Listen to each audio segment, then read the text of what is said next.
because of the free trade agreement, that's where we'll have to move the company if we don't want to go out of business.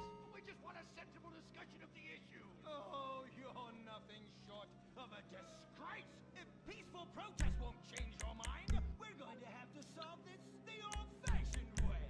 With mind-bending, liberal, impotent rage!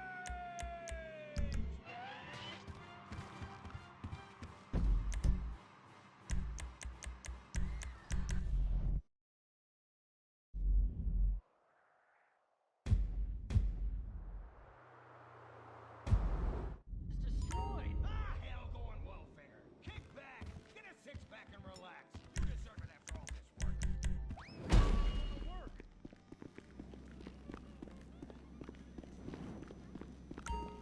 Later.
Bye.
I'm listening, Daddy.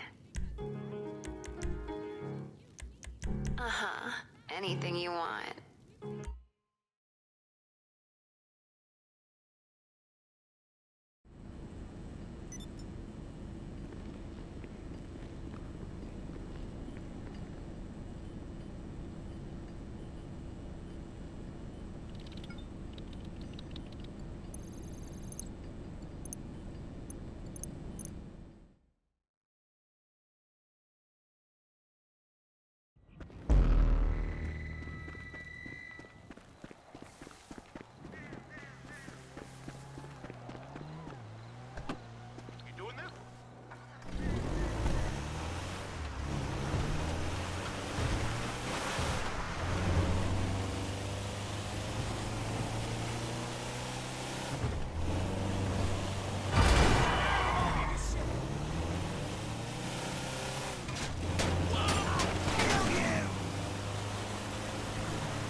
All right, we just gotta strip this bad boy, and then the money is all ours. Hey, I mean yours. see you around.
Crucify me! Yes! Ah, what an adrenaline rush! We did it! Well, guess I owe Laszlo a solid now. He won't stop DMing me. Let's go see what this Paradise Club is all about. I can't believe you can get arrested for not paying taxes. I tied 10% to the Epsilon program. I've done my part. Those cops only arrested me because they hate my lifeguard show. Cops are all wannabe actors, you know. Did you ever hit up Masonette 9 in Liberty City? That place was slamming. The Bouncy Louise was really moving. I haven't been out in ages. I'm usually home memorizing my lines. I act a lot. tail of us tonight. Those dudes are incredible.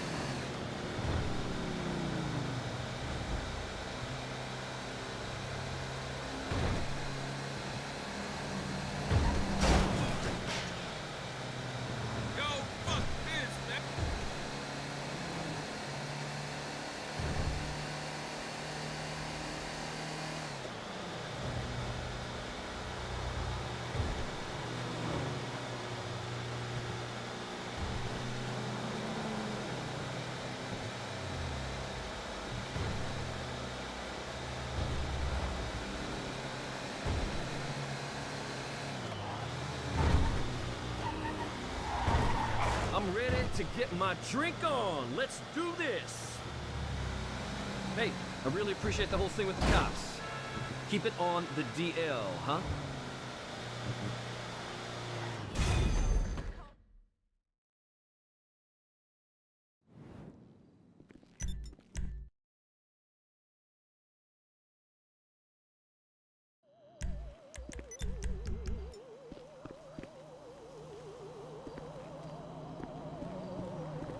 I'm a birth American and a spiritual Brazilian.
Moni, what up, Moni? How's it going?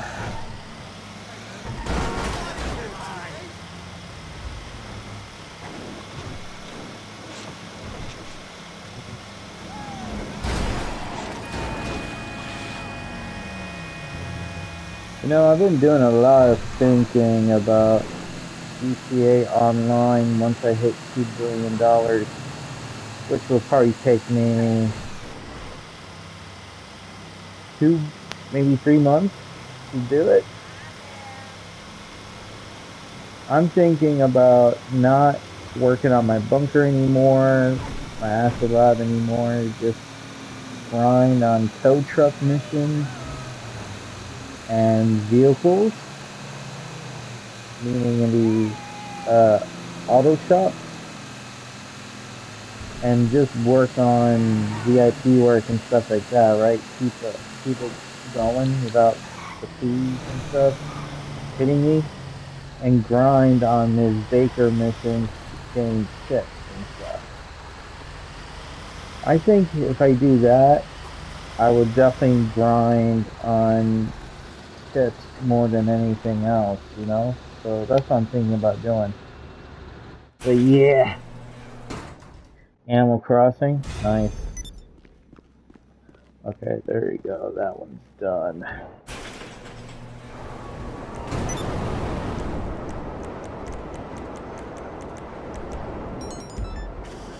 There's this one game that is only on PC and Steam called Animalia. It's an animal survival game, kind of like Path of Titans in a way, but of course without stealth, you know, without questing and all that stuff. You grow and stuff over time. I've been watching this one YouTuber not stream it live, but old videos, and when he was playing as a python, playing as a lion, a wild dog, leopards and jaguars and all that, elephants, including zebras. And I'm like, dude, that looks really cool, survival game, but yeah, with rules. I'm hoping it comes out on console. If it does come out on console, I'm gonna be playing it as a python. Just saying. I'll be playing as a python. Or a Nile crocodile or something. Games like that looks really fun. I really do like those type of games. Like Path of Titans, it's great. It's one of those good games out there, but it's just so damn massive. If they up the player count, I'll be okay with that. If they up it.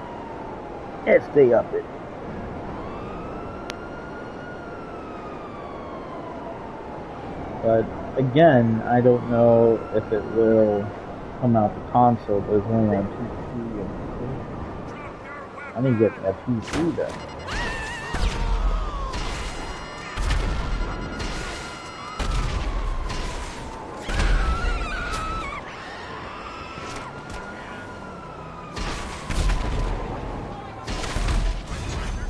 There you go, dead. Waste all my goddamn rockets on that motherfucker, I swear to God, man. Shit. Jesus Christ. Yeah, it would be cool to play it. I mean, I would love to play a game like that. Modern times, animals and stuff. If you think of any animal in Africa, that's basically the game Animalia.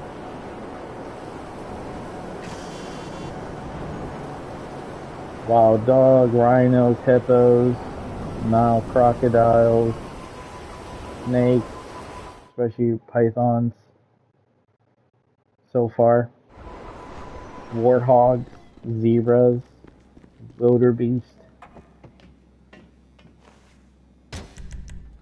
all kinds of animals.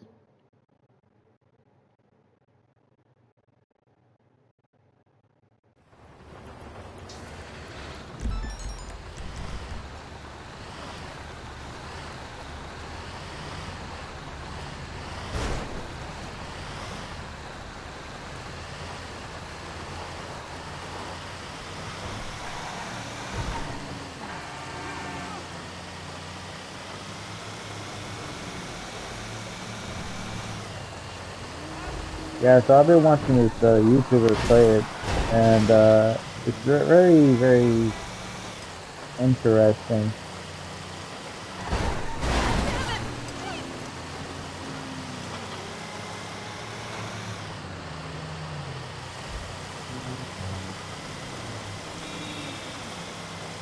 But yeah, if Animal Crossing ever came out to PlayStation, I would definitely play it too.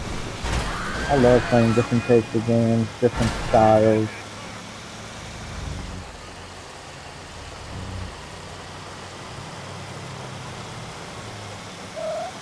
Shut up, Kelly.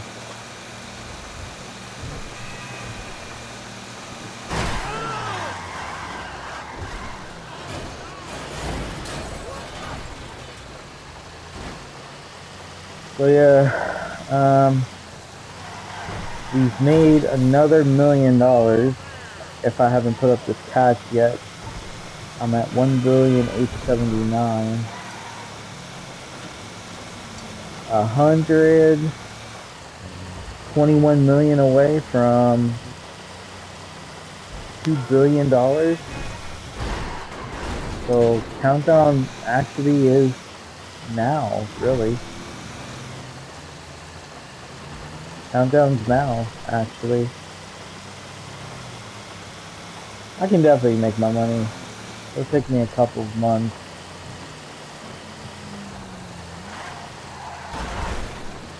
Especially waiting on 9 different cars to come out.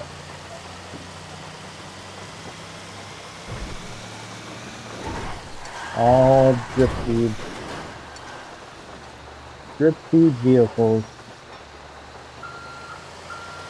Don't know what's next gonna be coming out, how much it'll cost. It might be free. It might cost money. One car right now out, free, the GTA Plus. But yeah, it's not that bad actually.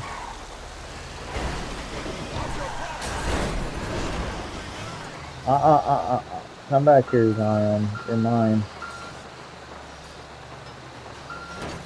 There you go. I'm gonna eat this pizza. Got it from a Italian restaurant. Gorge on it. And nom nom nom nom nom nom nom. I'm surprised Kessler didn't stream tonight. I thought he would. Maybe he's tired or something. I don't know.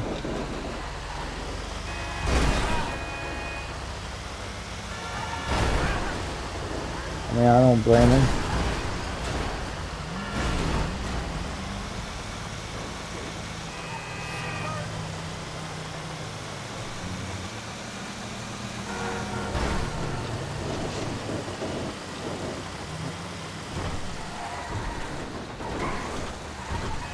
Oh, he was working today. Okay.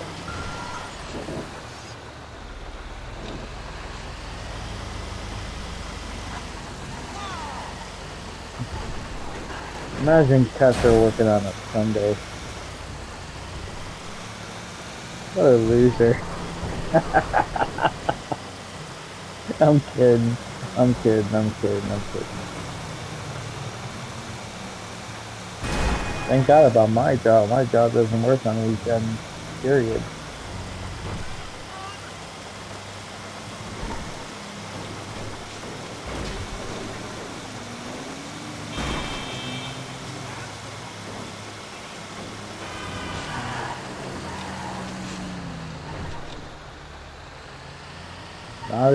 Neither is Rebecca's job either. I mean, she works in delivery. No locations open on the weekend, so no one's, gonna give you an answer. So we were fortunate enough not to work on weekends. I love it. I love it. Not working on weekends. No way I can handle it. I was doing retail and all my life. Retail stuff. The days off are not the same. It changes. You work different crazy shift hours. What the fuck is the point?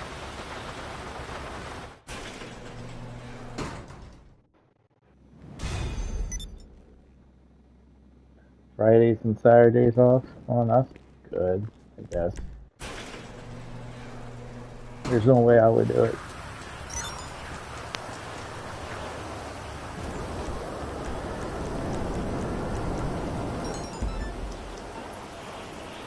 Yeah, I hate retail with a passion.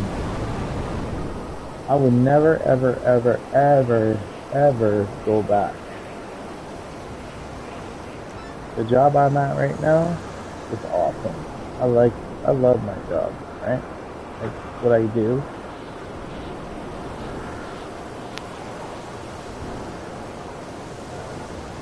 But I hate the benefits right now of it because of the company changing people. The Nightmare on Elm Street, I tell you what, terrible.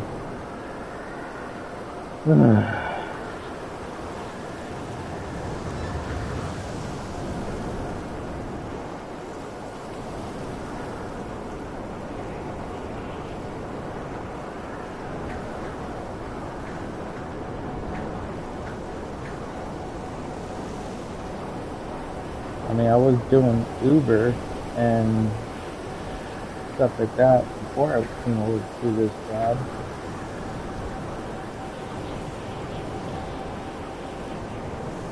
But before Uber, I was doing Twitch a lot.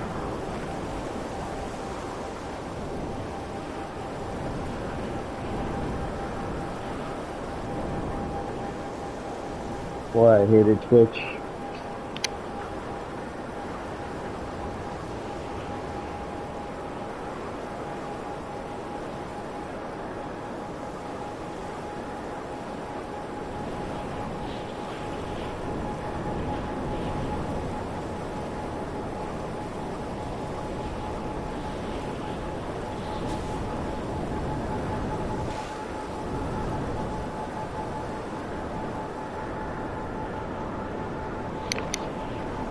Man.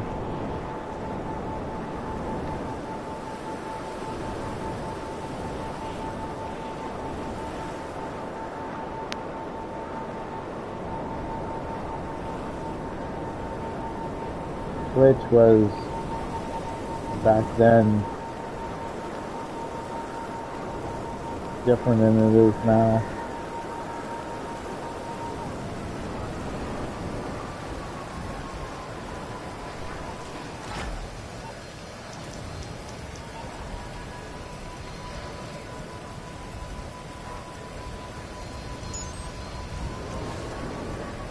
To me, Twitch has become a little bit of Pornhub.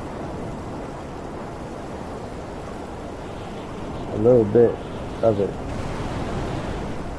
I mean, yeah, but without the, you know, the activities. But, you know, allowing, what is it? Cool live streams? Or something. I don't know, I can't remember. I remember it being the first thing being shown on there of the insane. I don't know what the fuck it was, but yeah, it was weird. Yeah, it used to be a good little platform, but not anymore. Twitch has become a porn hub.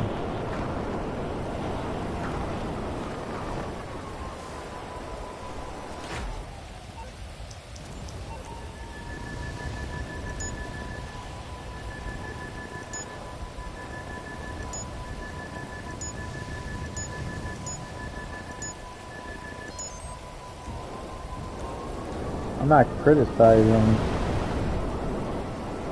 it. Maybe I am criticizing. I'm criticizing the content creators of the platform. Not like the streamers. I'm talking about the actual platformer. Allowing content like that being on a platform that kids would watch, You know, it's insane.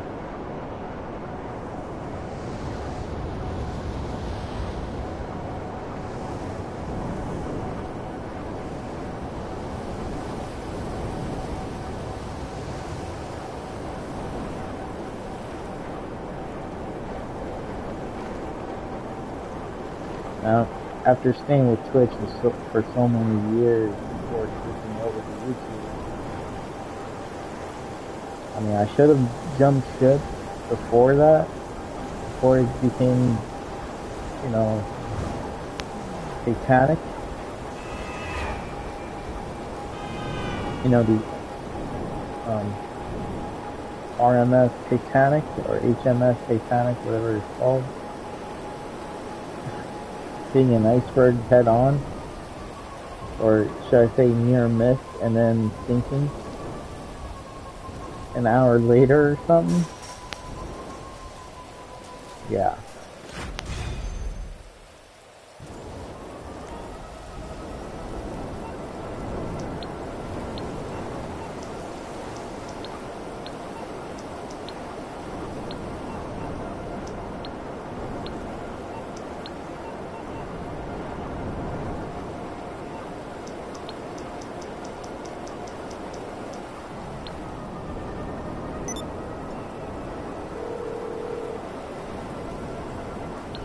Thank God. Yes, let me answer the phone, please.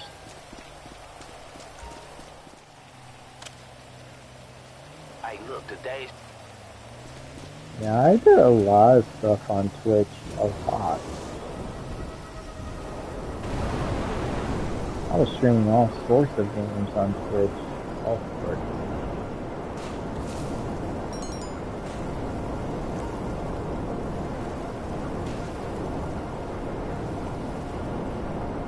I'm going to talk to Cussard and then can we do a co-op game together. Our plans is do Zombie Army 4. Hopefully with friends, more friends, because it's a lot more fun with more people. Because Zombie Army 4, guys, is very, very, very hard, difficult. It's one of those games that it's one of those games that are not that easy. It's really not. Yeah, I'm gonna talk to Kessler about maybe we should do a little bit of fun on it going. How about we add accents to our streaming, you know? If you choose a character that is Russian or whatever, or British, talk with an accent.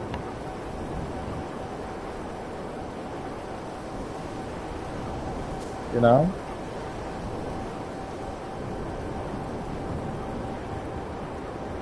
That'd be more fun. That'd be kind of cool, actually.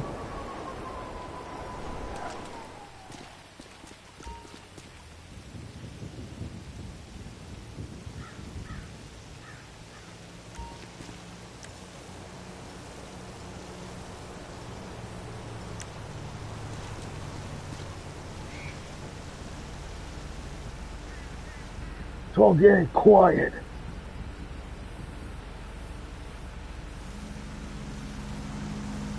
Oh, you know you will. You know, if there's a Russian soldier in that game, I think there is. I would definitely be Russian.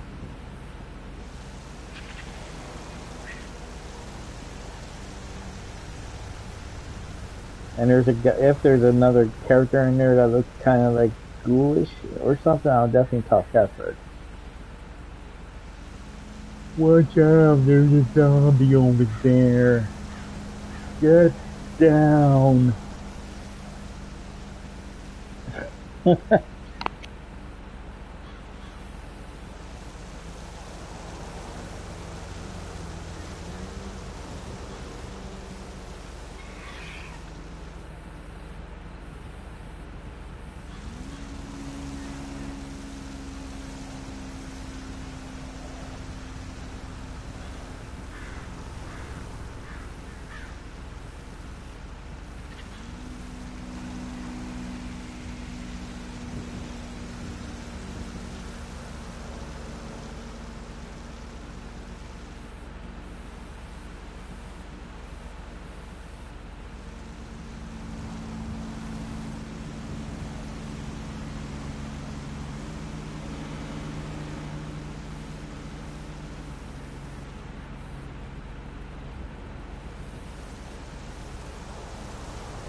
And you know, too, when it comes to survival games, survival horror, like compared to games like I played Dead Space, Resident Evil, and all those other games, if they make a Resident Evil 5 co-op game on a remake, and Kesser gets the game, he and I will definitely be playing the game together as a team, right? Because I know Kessler played all the Resident Evil games. Maybe there's a couple of them that he has not touched yet. But I definitely recommend him to, you know, catch up on all the Resident Evil games. That way he's ready. Because if they do come out with the Resident Evil 5 remake and it's co-op,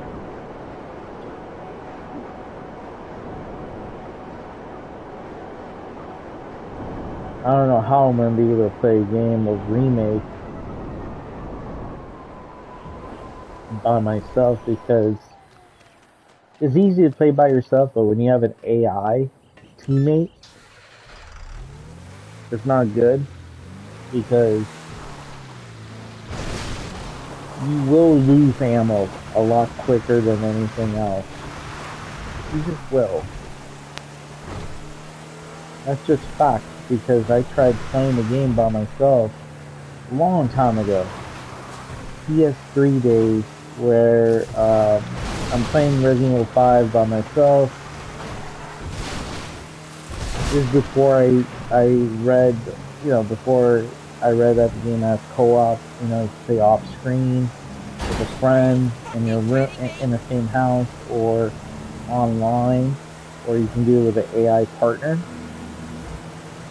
And I remember keeping my ammo and all that, and you have to share ammo between each other, right? My AI partner keeps shooting at zombies, wasting ammo. I'm like, God damn it, stop wasting ammo. I can't play this. So I had Rebecca play the game with me. One TV, split screen down the middle, or up or bottom, whatever it is, or side to side. And I'm like, yeah, this is much better. And Rebecca was like, where am I at? I'm like, you're on the right screen, I'm on the left screen.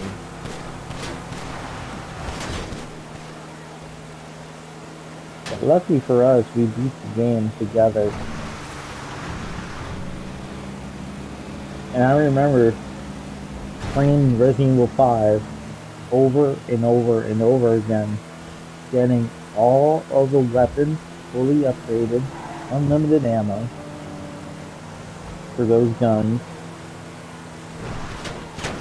getting a Gatling gun, getting a bow and arrow, getting RPGs, unlimited ammo, grenades, unlimited ammo. Everything, right?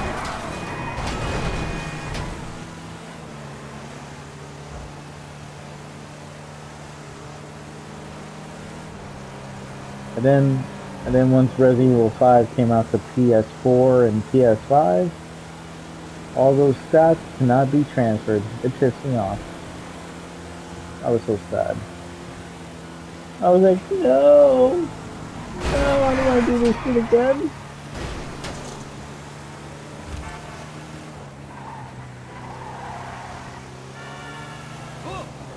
I basically 100% the game, like finding all the secret stuff.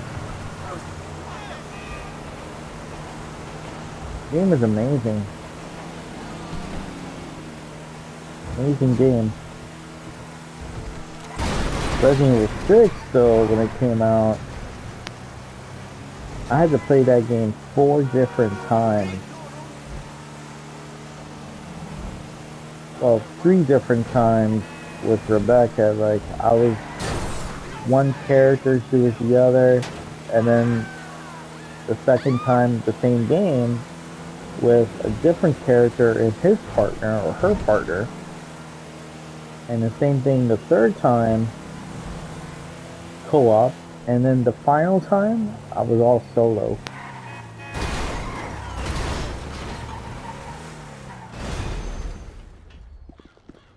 And then once I did what I had to do, 100%, not 100% the game, but when I did all the stories in different time, you know, different parts of the game, like there's a sequence of events in the game that you have to be aware of, right? And it was very chaotic because it was like watching a movie in the game, which was really good. So yeah, Resident Evil 6 was one of those games that you have to play We over fired a and dealer over last night, and over. and somehow he swiped a bag of takings on his way out. It's a lot of fun. That shouldn't be possible. So the quicker and quieter we deal with this, the better. Head over to his place, do whatever you do, and don't leave a trail. Some characters were back that were survivors of the old games. With a different story, new people to get to know of. You know, it wasn't like a super long game, because once you're done with that section, you have to play the next section.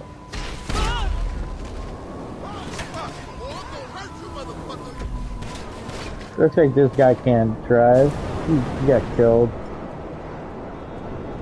And, yeah, it was, Resident Evil 6 wasn't really a true survival horror game. It was a first-person shooter, or third-person shooter, I should say third-person shooter action survival.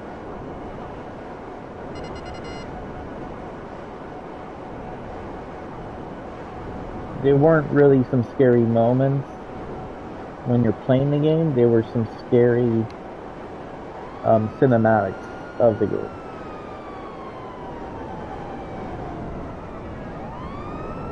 But it was really good though. I mean, I liked it. Yeah, it was action packed. It wasn't like true survival horror, but to me it was actually really good. Now, Resident Evil 7, and that game fucked me up. Like, seriously. You're playing as a new, complete, different guy, trying to look for your wife. Come across this one house, the Baker's family. You go inside their house, it's all fucking condemned, in a way. Rot everywhere. Shit grossed me out. I was about to throw up in the, you know, real life playing the game. I was like, ugh, this is nasty. I'm gonna puke. Remember that, Melanie? Remember that when I was playing Resident Evil 7 on stream and everything, and in Village on stream? And this was all on Twitch at the time. I was like, this game is grossing me out. I'm gonna puke. Your character's wife was calling Mr. Baker Daddy the whole time. I'm like, oh, what? They're not related.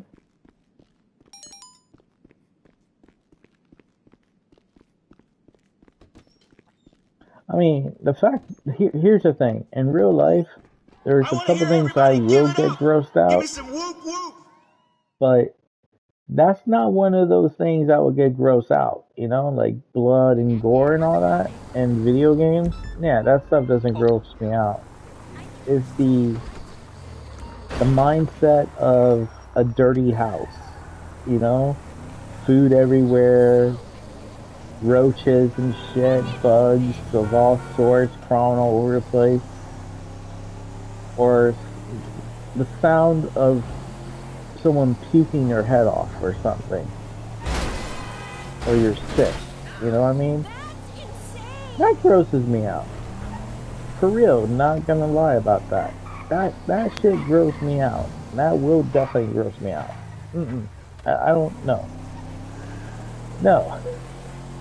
But when it comes to, like, say, movies and TV shows of body part, blood, or whatever, no, that doesn't freak me out or any of that. Because, you know, back in the movies or video games, no. I don't know about real life, because thank God, you don't live in a war-torn country or any of that. Well, I'm not going to start anything, but but yeah, thank God. But yeah,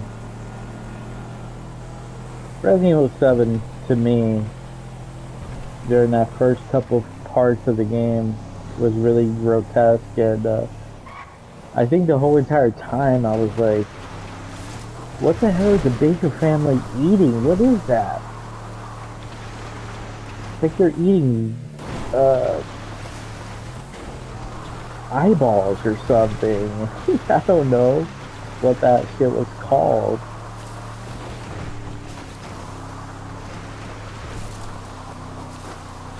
I think the whole time I was just calling it as I see it.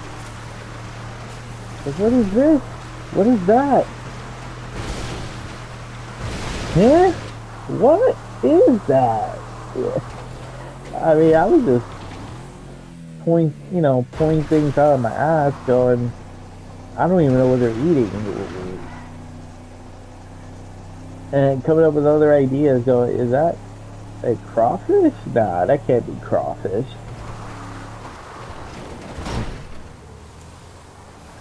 And I think the whole time I was making fun of the characters, not the characters of the game, but I was making fun of, when you're watching movies like, say, Forrest Gump or something, or playing a different video game that people from New Orleans, or watching movies and TV shows with people with accents in the southern states, I'm like going, you gotta live out here in the bayou, you gotta go crawfishing, I'm like, crawfishing, I have to be crawfish, or frog legs they're eating, oh, I don't know what the hell it was they were eating. But the game was really good though. Resident Evil 7 is one of the best games out there. 7 and 8. AKA Village. Resident Evil 7 was called Resident Evil Biohazard.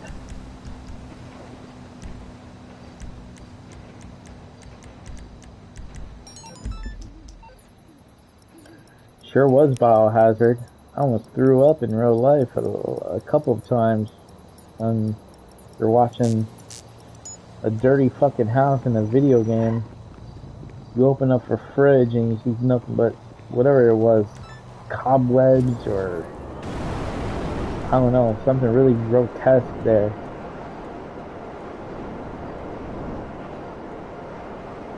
And your mind going, oh shit, that's nasty. Can you imagine the smell of it in the game?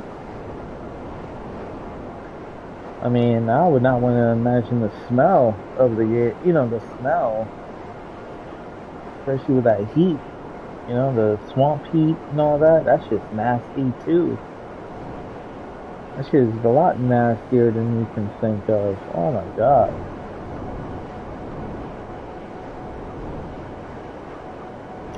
Picture this. You live in a state with 110% humidity year long, right? I'm talking about Florida weather. During hurricane season and all that, hurricane passes by, you have no power. and you have to get weather radios, you have to get batteries for your radios, and all this, all that. You cannot take a shower at all because there's no clean water or nothing like that, no power, nothing, right? For a week, I'm just saying this, for a week. So you have to rely on bottles of water, Gatorades, you know, you gotta stay hydrated with electrolytes and so on and so forth. You have to have MREs, or you gotta cook all your food before the hurricane even hit, so it doesn't go bad. And also, you have to store your food, especially if they're, you know, pre-made already and cooked, so it doesn't spoil. And coolers, or you know, or have a generator and whatnot, this and that and the other. And that's basically your week, you know, your daily life routine until you get power back. So the food that you have in your fridge and stuff is probably all bad and stuff, right? But oh my god, can you imagine the smell? You know? Like, can you imagine the smell of it? Like, if you're going to a grocery store or whatever, and you can't pick anything whole, you know, like anything that is kept cold, because all that food will be thrown out. All that food. That would be a fucking nightmare to deal with, especially if you work in retail. It was rough. Oh my god.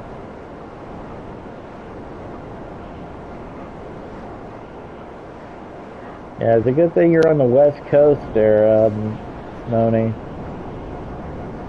Well, here's the thing though, living on the West Coast, you still get those disasters too.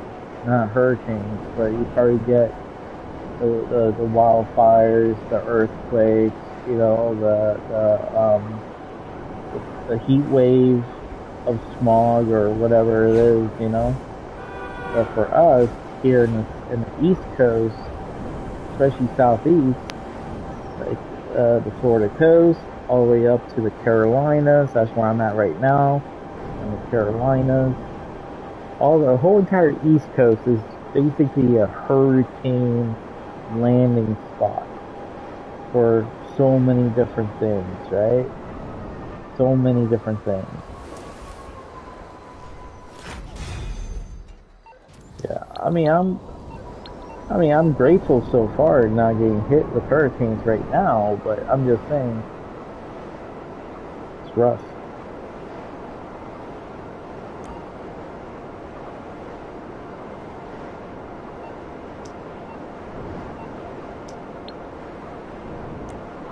Yeah, I remember when I was in Florida, I had this customer when I worked in retail. She used to live in California. I think the year when they had a really, really bad earthquake, it was a world record earthquake. And I would joke with her going, 8.9? 9.0? She's like, no, that's not it. But you know, she would get her photos done in a photo department, and I used to work photo at Walgreens and down in Florida. And man, I'm like, that must have been crazy. She would tell me stories, you know, of that particular day. Some things you would never forget, you know, some things you would never forget about it. I would not know what to do if there was an earthquake. Really wouldn't know what to do. Because there's really no warning. It happens. It's so, you know, so crazy, you know? Like it really is. Hurricanes, you can basically see it coming. Because, you know, they're preparing. That's the thing about weather forecasts and seismic activities. Those are all important. The world needs to know. I mean, look, Mother Nature is a bitch. Mother Nature does not play. She does not take prisoners. She'll fuck you up. It's true. 100%. Mother Nature will beat mankind. Period. Truth. 100%. Mother Nature will kick your ass. And that's 100% true.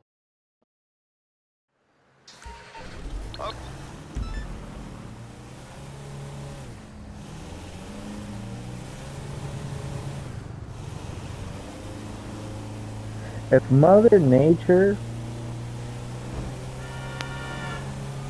eased up and all that, right, you would not see beautiful,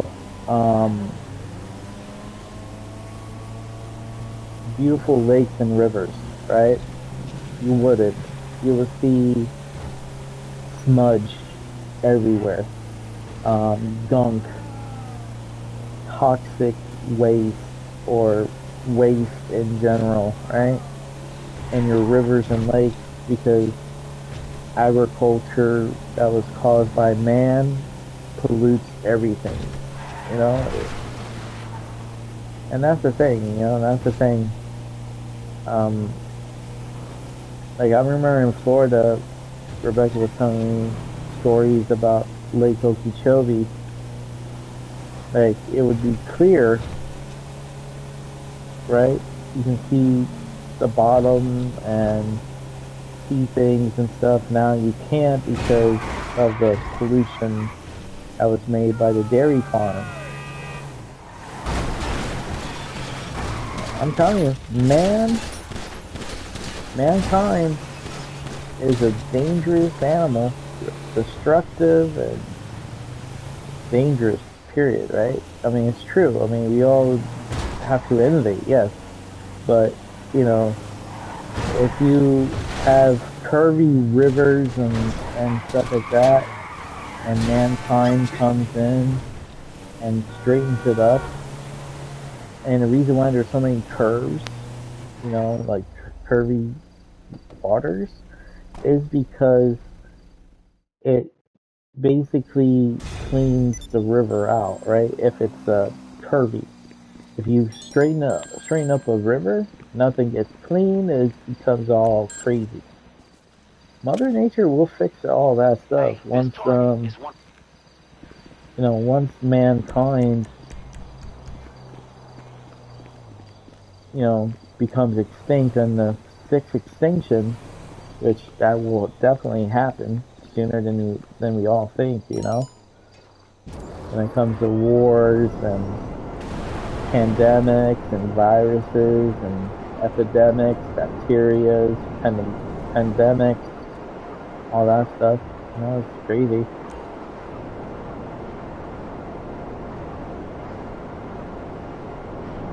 Whew, my God, that is scary, Moni.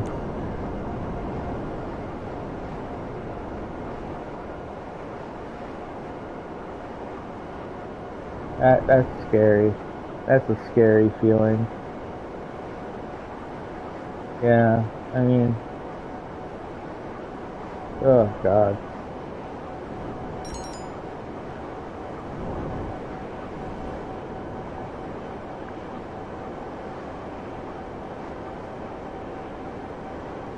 That's scary. You know, I've been in so many hurricanes in the past. And like I said, you can see it coming.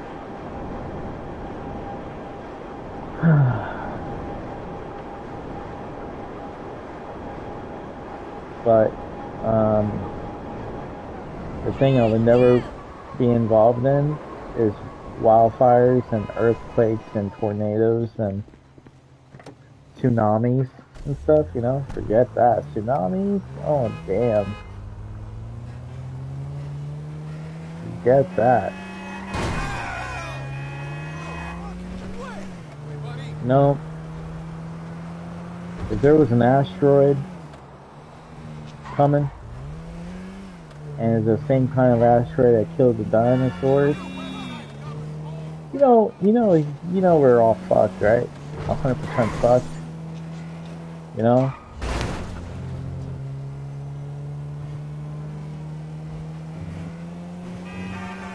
Think about it. Asteroid hits Earth, right? That killed the dinosaurs, but it hits Earth with humans and all that. Think of this, 10 years of winter with no sun at all. Things die, right? Things die. And before the asteroid does, you know, cause the ice age, the moment of impact, you're dealing with fireballs coming from the sky because of the impact that hits Earth. It's all coming back down. You know, you're dealing with tsunamis, huge bodies of water globally, toxic gases and acidic rain and all that stuff of after the effects and all that. Yeah, human beings are fucked. Like seriously, I don't know how the world would be with, you know, if you live in a have a bunker underneath your house or whatever. I don't think that shit would matter. I think that shit would all go clog up and cause a bunch of problems, you know? Ah, fuck.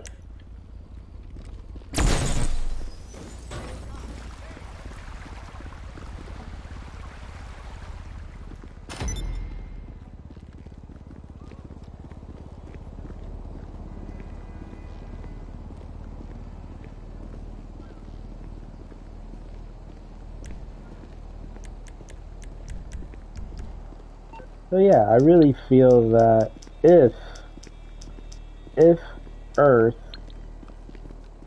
was gonna get a meteor coming in. Hi, what do you need? That wiped out the dinosaurs and is bigger than the one that killed the dinosaurs.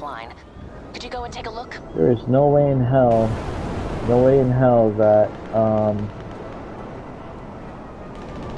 people would survive that kind of destructive power from space.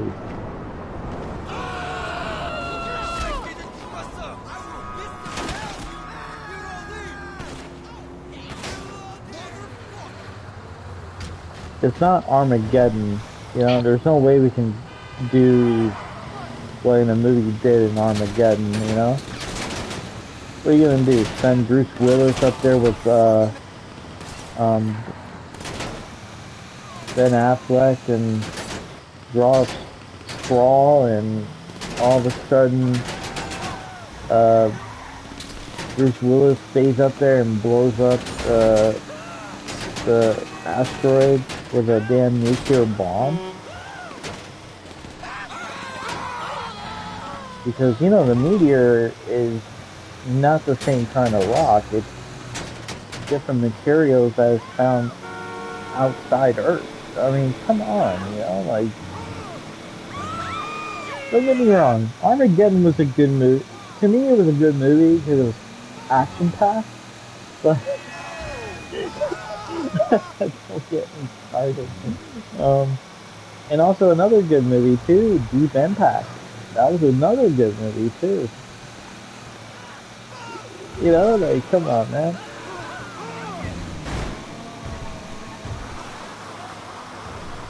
Like, come on. No way. There will be no chance for human beings to survive a fucking asteroid hit. No way.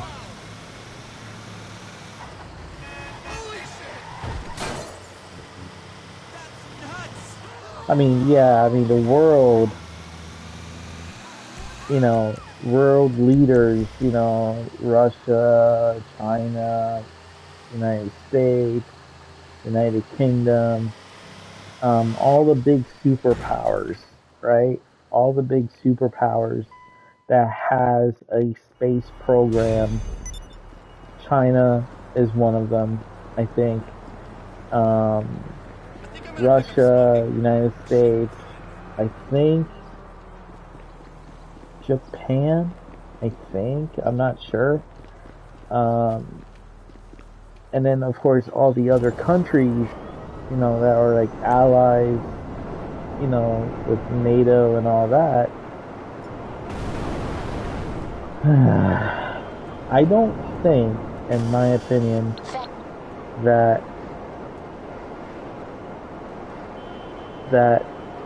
there will be a way to steer a meteor away from Earth, you know?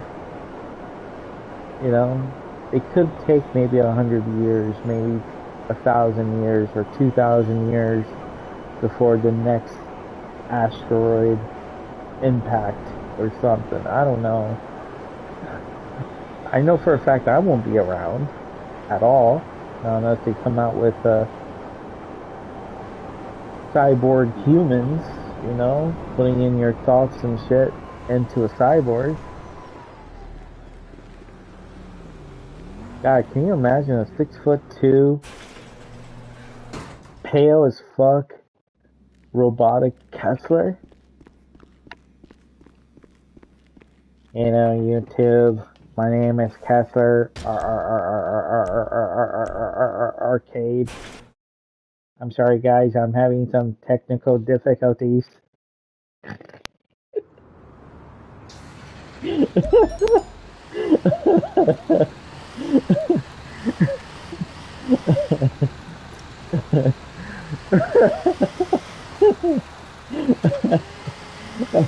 I'm done. Oh god.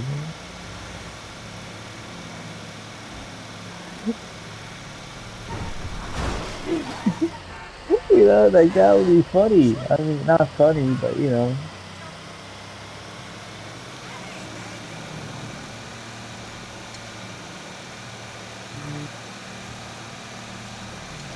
Shit, YouTube will rename itself to Tube. Welcome to the Tube.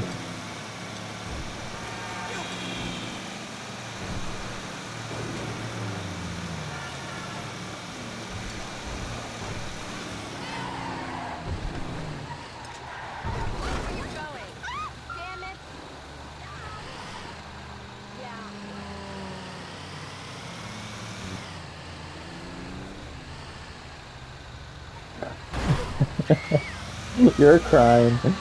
I'm still trying to eat my pizza. I'm still trying to eat my pizza. And I can't. It's so fucking funny.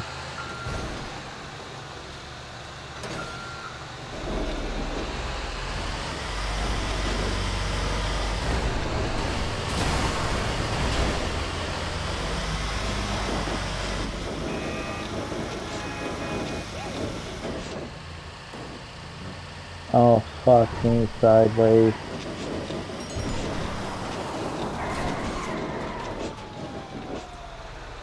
Play my favorite song. Fuck the police, fuck them.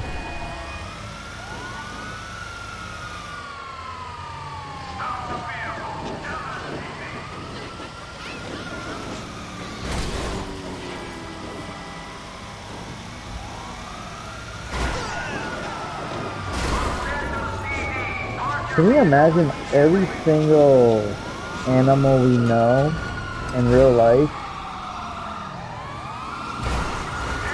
will, you know, because, you know, animals in general in real life are a lot smarter than humans, and they will definitely survive another extinction. Like, think about it. the documentaries I've been watching a lot, Noni?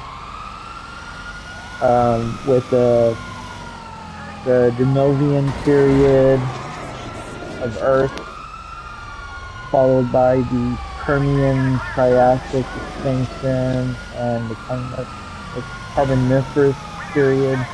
Well, the Denovian, Carboniferous period, the Permian, then the Triassic, Jurassic, Cretaceous. Then you got the Paleocene. Then you have the, like the Ice Age and stuff, all that history of Earth. Come on, shoot me! Shoot me!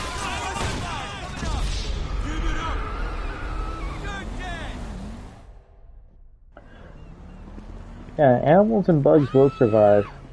For sure, 100%. Like cockroaches, for one. Cockroaches have been surviving extinction ever since land first gave life in the first animals. The first bugs, basically. Roaches have not changed since that time. If you're looking at bugs, think of cockroaches, dragonflies, and all them. Your birds, for example, when you're looking at eagles and stuff, they're all descendants of the dinosaurs and stuff, which is crazy look into, but it's true. There is a bird, it's not an emu, it's not an ostrich, it starts with a C. I can't think of the name of it, but that's a natural dinosaur descendant. The way it moves, the way it acts and stuff, that's a dinosaur descendant. Yeah. Think about, in the Carboniferous period, dragonflies were the size of your hand, or the size of your arm. It was huge.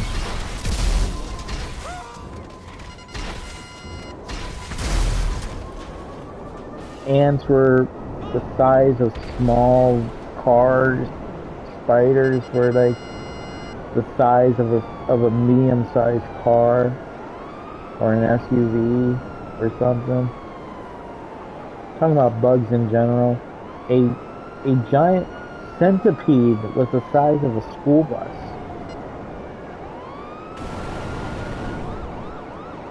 Well, half of a school bus, but long in a way.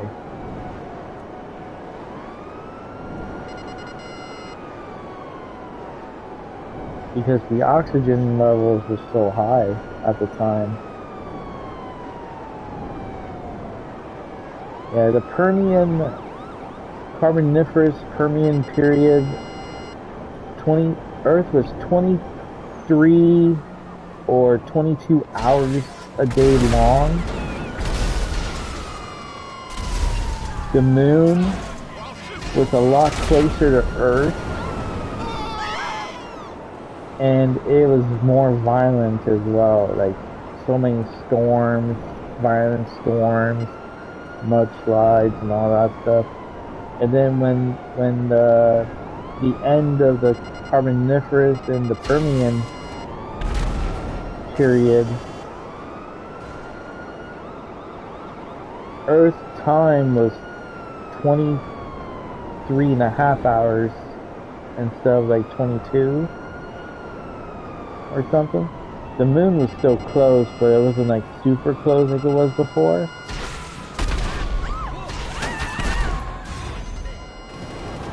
Pretty scary, man. Pretty scary. I like listening to those documentaries. Those are really good.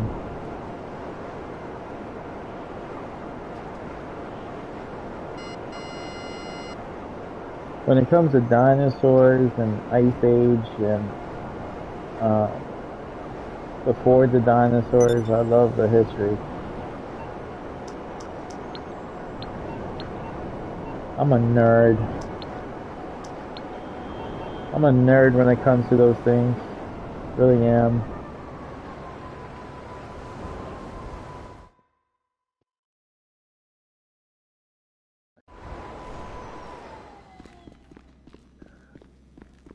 Yeah, once I make it to $2 billion in GTA 5, guys and girls, we're gonna stop working on our bunker, our acid lab all together and stuff.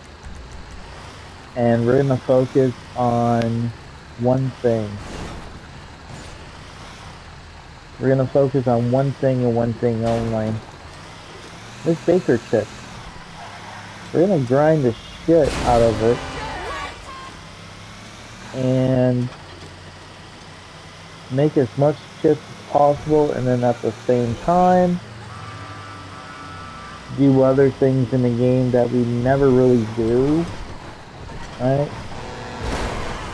Just become, just to become rich in the casino, basically. I am rich in the casino right now at 18 million chips, and once our garages are full 100% and stuff, and making the $2 billion in the game, we're just gonna make, soft money here and there just to stay above the $2 billion mark. But yeah, we're gonna change up our tactics once we reach $2 billion. Hopefully there's nothing else coming out. If there is, then you know what's gonna happen. We just have to keep grinding and grinding and grinding. But yeah, we're gonna have a limit. We're gonna have a limit of what we're gonna get. We're not technically retiring from making money in the game. Once we reach the $2 billion, we're going to be retiring from all businesses except one, nightclub. So we're not going to worry about anything after the nightclub. We're not going to worry about the acid lab anymore. We're not going to worry about the bunker anymore, the boost from the mansions at all. We're going to switch up our gears a little bit in GTA Online, because I think I made a lot of money anyway by doing what I've been doing since 2013. And the first time I've been on GTA 5 from day one. So we're going to be switching up a bunch of stuff around.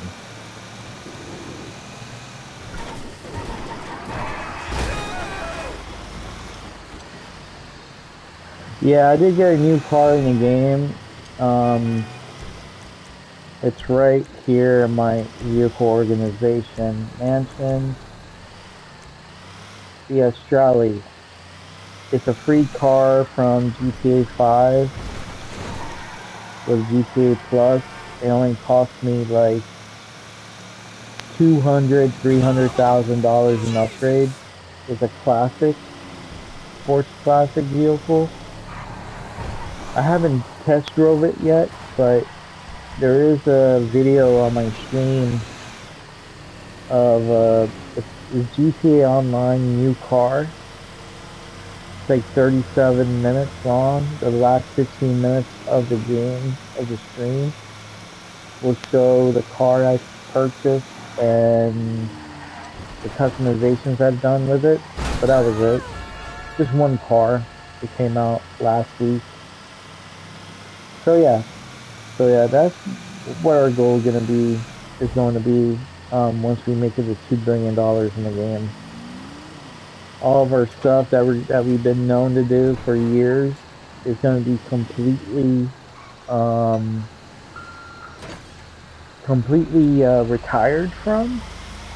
No more acid lab, no more bunker, no more hangar, no more MC, no more stash houses, no more different, different things in the game to worry about anymore. So yeah, we're gonna be basically pulling, taking off our gloves and not worry about it. Come on, keep shooting me. Get that son of a bitch, man. Get him. Get him. You done got me kind of funny, man. Get him. So yeah, we're gonna be retiring from businesses once we make it to $2 billion.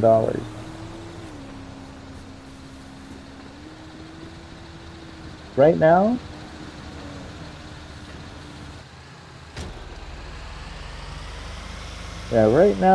won't make much of a difference because we are committed to make another $1 billion in the game. And I've said this and I'll say it again. Ever since I made it to $1 billion, made it to $1 billion a couple years ago, I said to myself, damn, that's dedication, because we were relying on MCU connections, there was private lobbies every time. We dealt with griefers, not not for me getting griefed on, but we dealt with potential griefers that would join our lobbies and try their best to come at us, and we ended up protecting each other, making our money to $1 billion until the announcement from Rockstar Games saying, guess what, GTA players, you're now going to be able to make money and solo invite crew and friend lobbies now. So that basically changed the game of how we made our money, right? Like, think about it. I made $1 billion right before they announced that feature.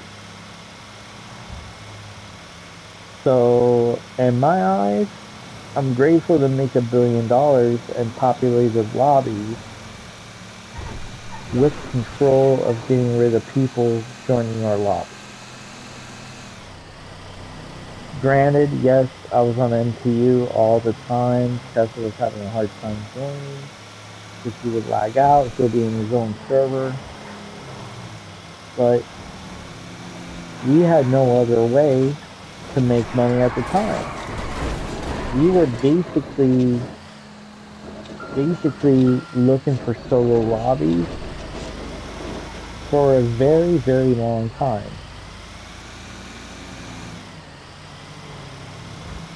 And now, with myself here in a private lobby, over $1 billion, and I'm $122 million away from another billion. 122 million away from another billion. And you're making money in a private lobby this whole time after that. This is pretty damn good. This is pretty damn good with all the features that Rockstar has given us as players. Extended mission time for selling. For MC and CEO, for your bunker, MCs, businesses, hangar, every single business, and also additional payouts for your businesses to be a little bit better than before. Better payout for the hangar, better payout for the MCs and stuff. no change to the bunker, no change to the vehicle warehouse, no change to the warehouses themselves. But you're making a crap ton of money with all these other businesses in the game, and you're just doing much better than anything else, you know? You're able to sell solo without help.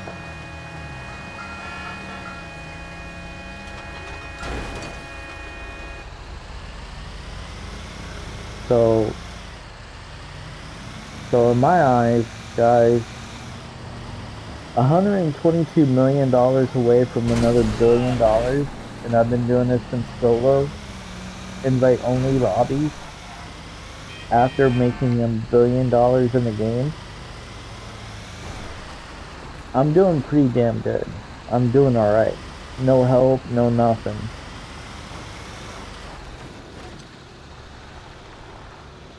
It makes me think, too, you can do other things on top of that.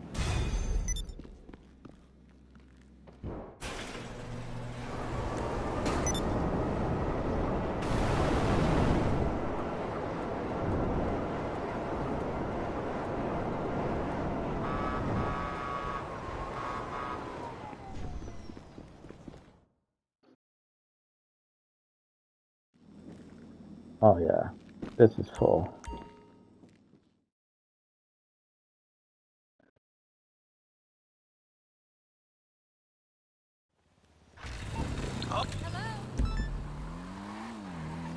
Well, my boost has ended on this here earlier this afternoon when I was on for like 2-3 hours. The next boost that I can do right now is my bunker, but I'm not gonna touch that tonight. I'm gonna hold off on it for a while until Thursday, depending on the event week for GTA 5 online. See what happens. Because we're deciding to either A, go back to Metal Gear Solid Snake Eater Delta remake, or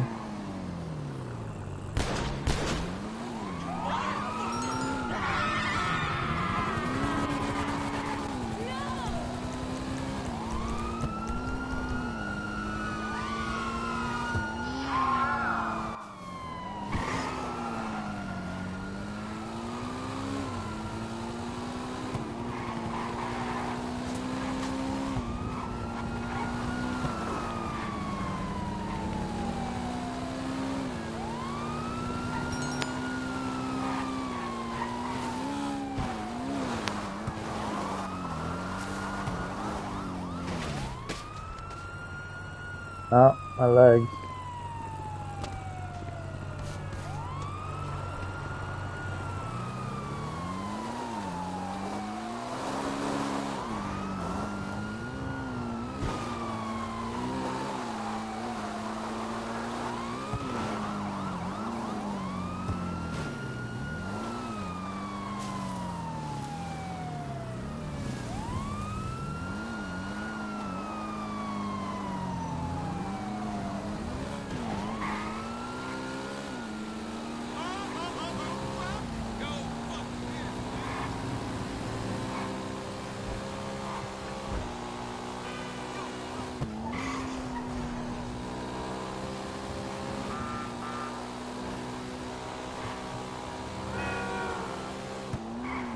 Yeah. Yeah, this mansion DLC boost of the business boost is insane. I wouldn't call it overpowered. I wouldn't call it need to be nerfed or buffed up or something or anything like that. There's nothing wrong with it. But I have not imagined the mansion update to boost your businesses like this. It's beyond insane.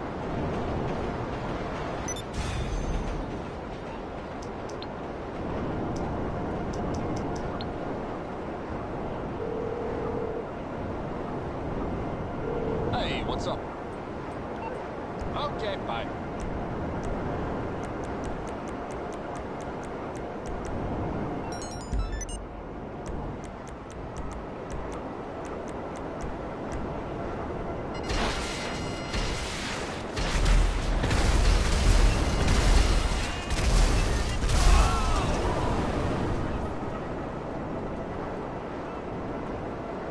I mean, you know, the mansions,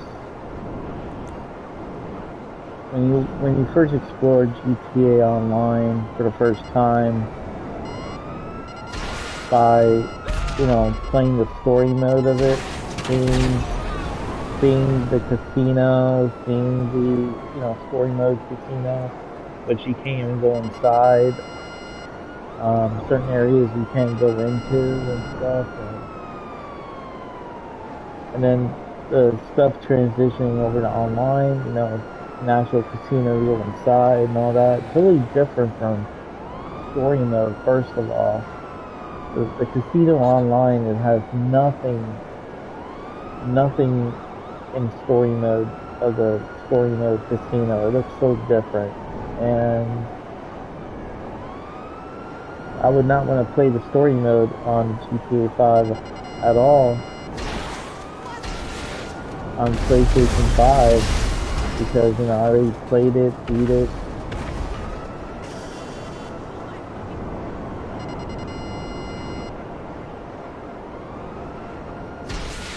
Played it, beat it on PS3.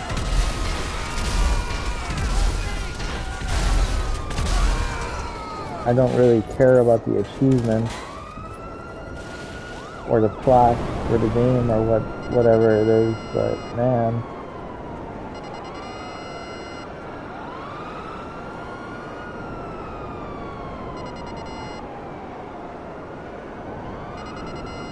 pretty nuts, huh? Pretty nuts.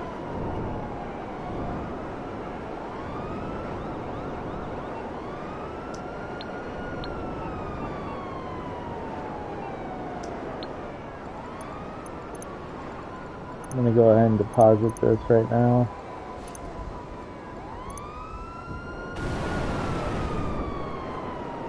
$1,879,000.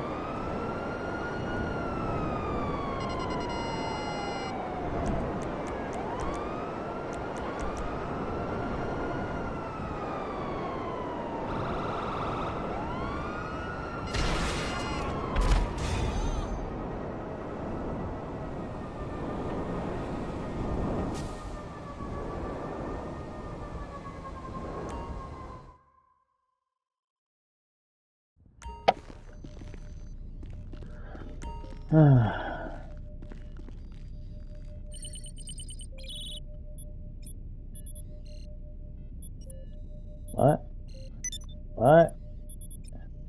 Better give me that job. Okay, you're going to steal a diamond shipment from Vangelico. Our client wants these rocks, but she won't pay retail price. I think we can help. Get over there and put some of our technology to use. I'll talk you through it. Everyone loves a hero, you know, but you don't have to do this alone. You found a crew to join up with? This won't be unnecessarily difficult. But Paige, why would I want a crew to join up with?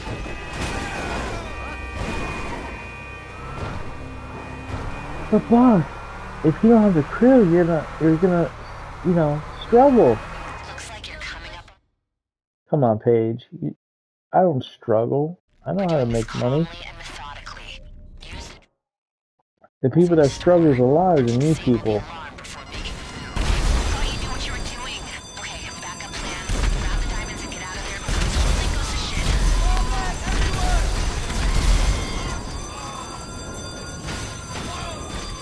Because they'll come in the chat and say, "Can I join?"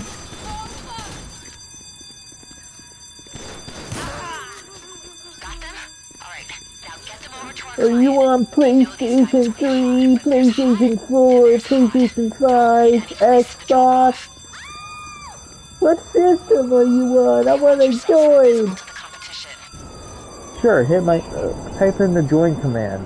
Just type it in. Type in my join command and tell me what it says.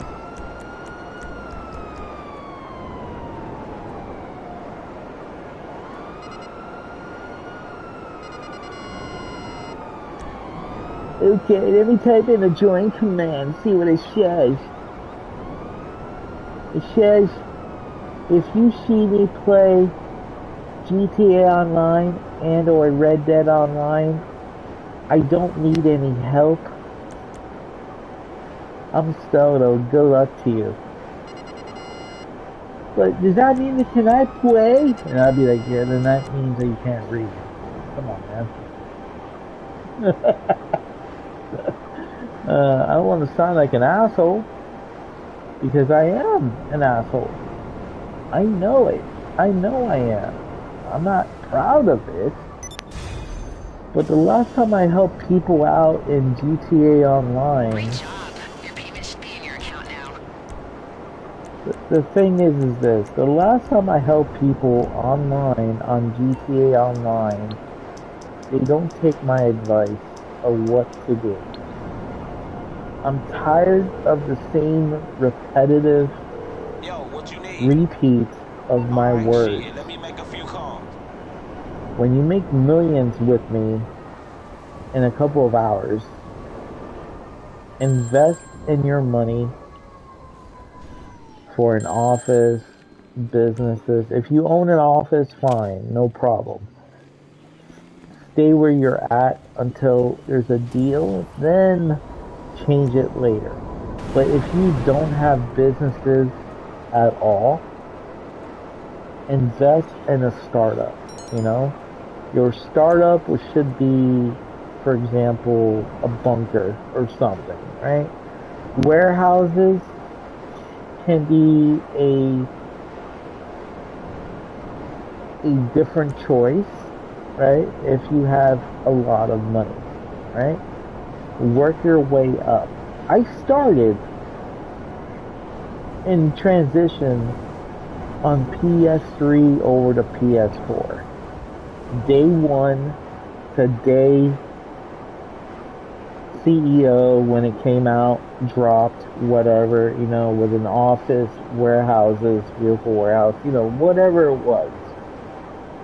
And I remember buying my first warehouse. There were small warehouses in the beginning, then there was a medium, then there was a large. But I had 5. I had 2 small warehouses, 1 medium warehouse, and 2 large warehouses, or something like that, in that order. And I remember selling my small warehouses for a small profit, whatever it was. Then I decided to upgrade my warehouses from small to large. Once I did that, I did the second one from small to large, and I ended up with 4 large warehouses and 1 medium warehouse. Then I upgraded my medium warehouse to a large warehouse. And it stuck ever since that day. 5 large warehouses. Of course, my stuff was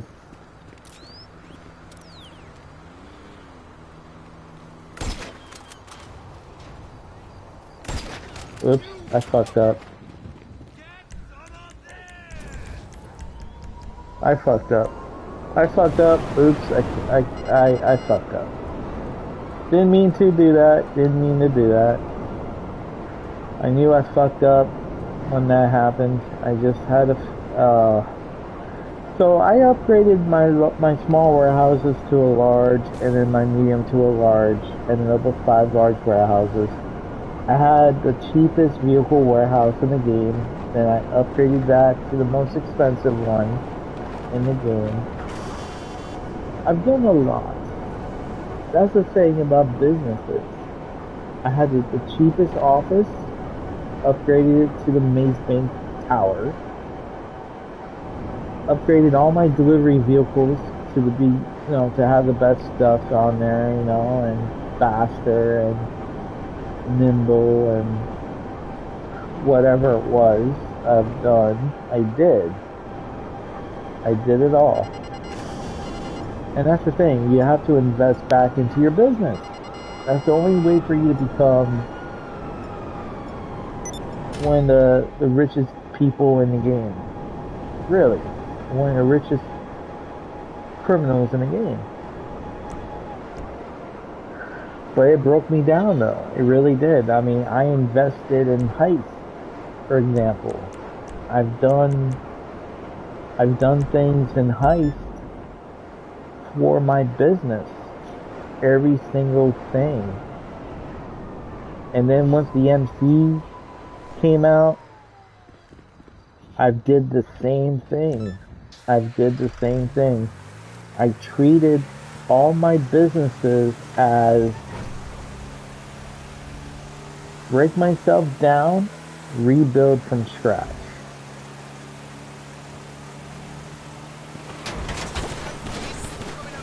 I got the most expensive MC clubhouse in the beginning, then decided to go cheap.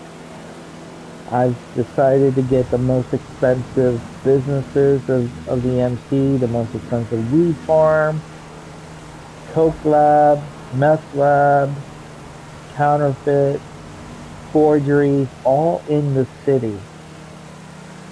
And forget about the vehicles or the motorcycles for right now. I didn't fill that up until later. And I upgraded all my businesses to have the best equipment, security, and staff. Each one. I have spent so much money. And those, I basically had nothing after the fact. Nothing. So, you know what I did? I went to VIP, aka CEO, started doing CEO work. And this is way before the Oppressor Mark II came out, way before all that. I was doing jobs that were like easy, quick, effective, and I was filling up my my warehouses on top of that too. And all my large warehouses were full. It took me a week to get everything full. And I sat on the sales until they were double money. And I made $22.2 million or something like that in sales. And I started investing everything back into currency. I mean, it's just crazy. So yeah, I invested a lot of stuff back. And then once the bunker came out, guys, I had like 24 or $28 million when the bunker dropped. And then when I bought the Chumash bunker, which we're going past right now, I bought the bunker, bought the MOC, upgraded everything, and I bought vehicles and stuff. I had like $13,000 left in the game. Talk about broke. So I was running CEO warehouses, I was running vehicle warehouse, I was running MC. I broke myself down and rebuilt myself back up. And today, since 2013, from day one to CEO to MC to businesses, I'm almost at $2 billion. Almost there.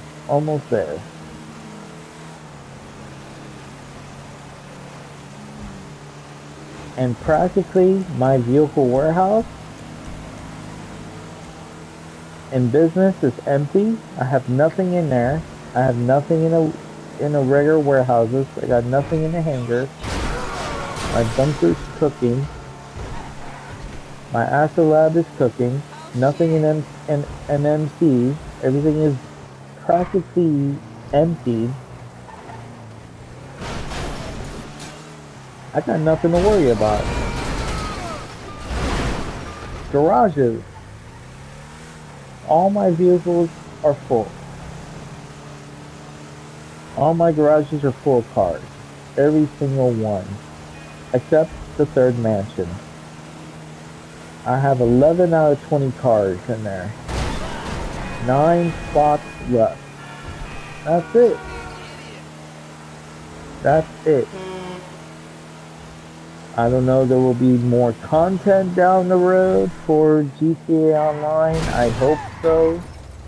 I hope there's another business coming for the game. I really do. I want a water business of some kind, like oil rigs and water vehicles I can customize and store.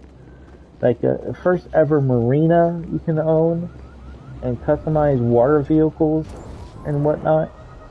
That would be cool, in my opinion. I think that would be really sweet if they did do that. I'd be excited if they did.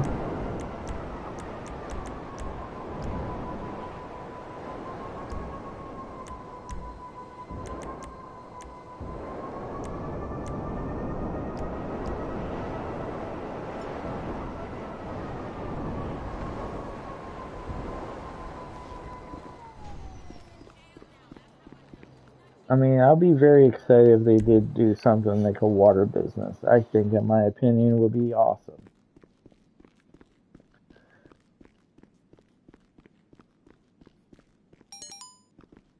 But I don't know.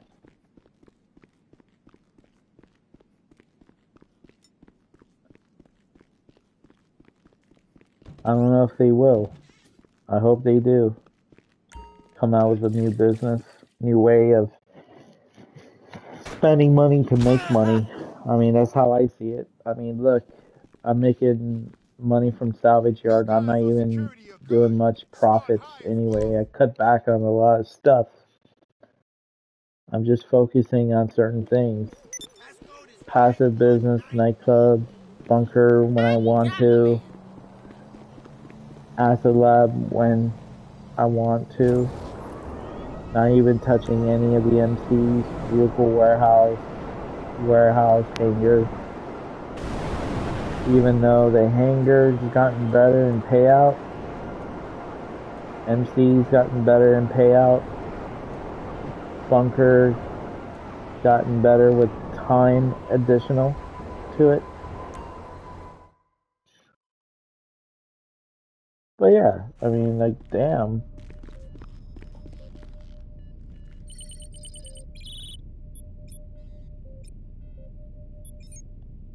Our client needs someone to take it out. I know. Work is interesting, so I put our hat in the ring. We aren't flower arrangers after all. To find this guy, we're going to have to access Life Invader's vast quantities of personal data. Well, the drone will. So get over to their offices and we'll talk. When you get there, stop outside the building and send in the drone. Security's been upgraded since the Jaguars incident, so that's probably the only way to get past the cameras.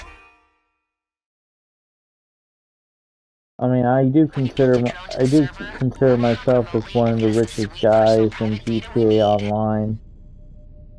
I've learned a lot from certain YouTubers on how to make money. Okay, both the laptops to access their servers will be upstairs. Send the drone up there, avoiding any guards. And I've learned what works, what doesn't work, Still think something's up if they see a drone flying around.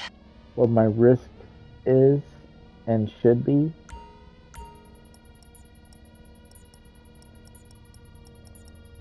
Now, do I troll people, though, in GTA Online? Yes, I do. I do troll them, I do kill them if they're doing sales, I grief them, because I got griefed, too, in the past. But now, ever since they allowed, ever since Rockstar allowed private sales, I have no reason to go into public lobbies at all, not unless you're that guy. Unless you're that guy that likes to be a big asshole and kill everybody. I mean, I've done a stream, I'm not gonna lie to anyone here watching. I have done a stream for 1 full day of briefing players. And I'm not gonna lie, I'm not kidding, I'm not exaggerating what I did. But I've spent 1 full day losing $1 million in GTA Online by griefing. I've been destroying people in personal vehicles. I've been not on the ground fighting. All my fighting was done flying around with the Raiju, killing players left and right. And it gave me a acid reflex and causing grief to players. It really did. Hey, what's up? Hostile takeovers. Spending one full day in GTA Online griefing players They don't cover that in the MBA course. costing me $1 million and in-game money to... I'm just going to imagine his army of private And I said to security myself, yeah, you you see those guys? chat, okay? See what I've done? This is not fun. To me, it's not fun, you know? Killing players all day long, wasting $1 million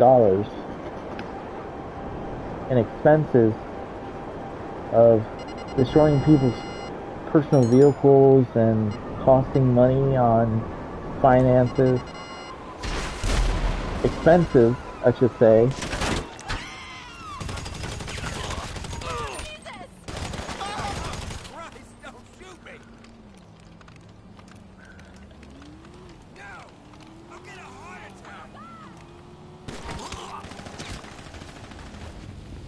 Oh, hell no. Mark II was on fire.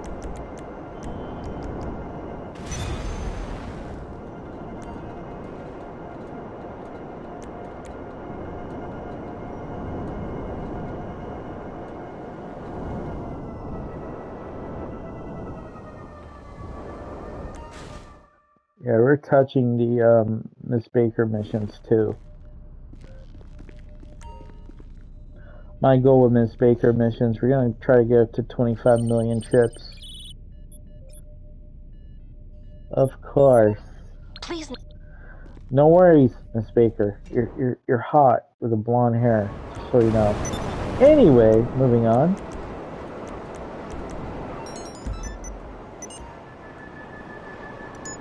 Shit. Blonde, brown head, red head. Yeah. Curly hair. Don't matter. Shit. Baldness will be fine. You know, those Sigourney Weaver and Alien 3 kind of haircut? Yeah, sure, why not? Like the chick in The Last of Us in the show, the bald head girl. She was also in what movie? I think Alien Romulus? I think. Yeah. I'm alright with that. Anywho, moving on.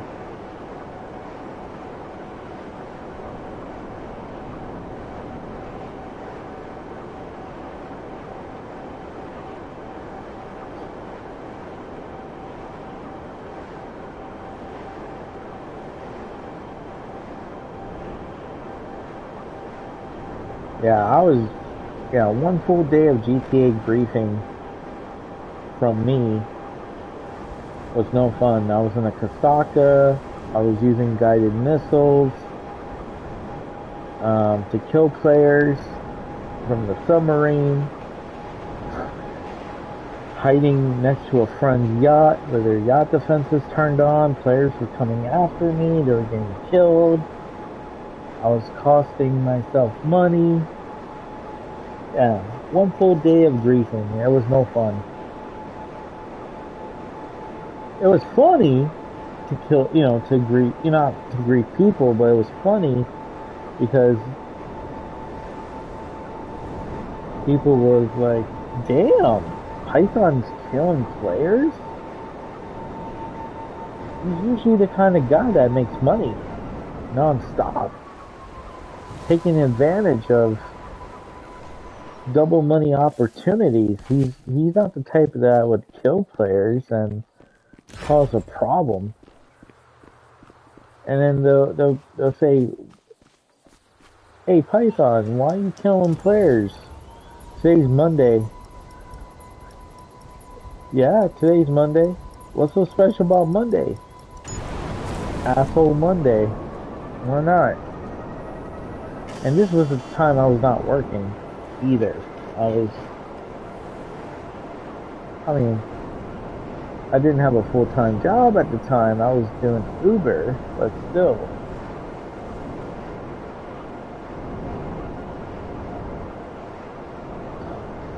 Boy, I was an asshole.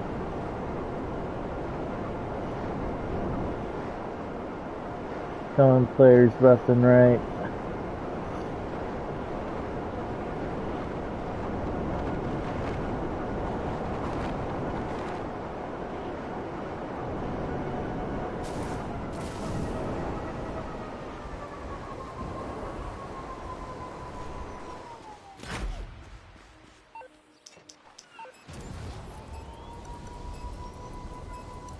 Oops.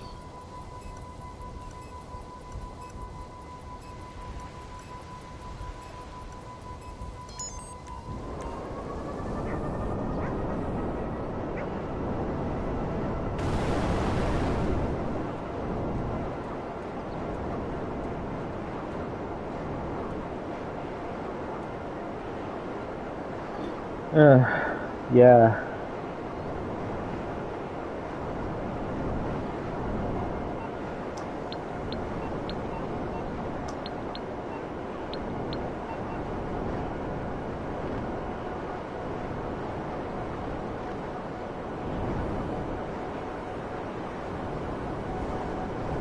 Here's an update. We're $20 million away from $1.9 million. Sorry, $1.9 billion with 100 million to go to $2 billion in the game. So that's insane. That's insane of how much we have done.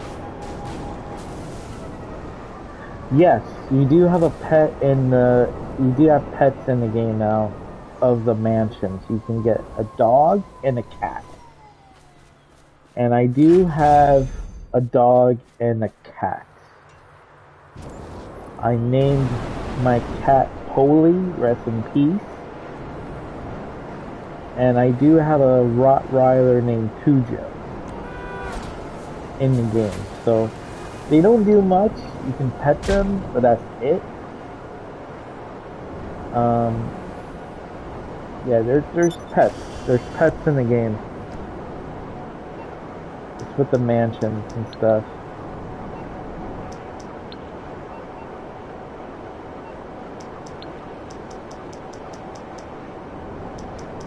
It's pretty cool, in my opinion, to have pets in the game.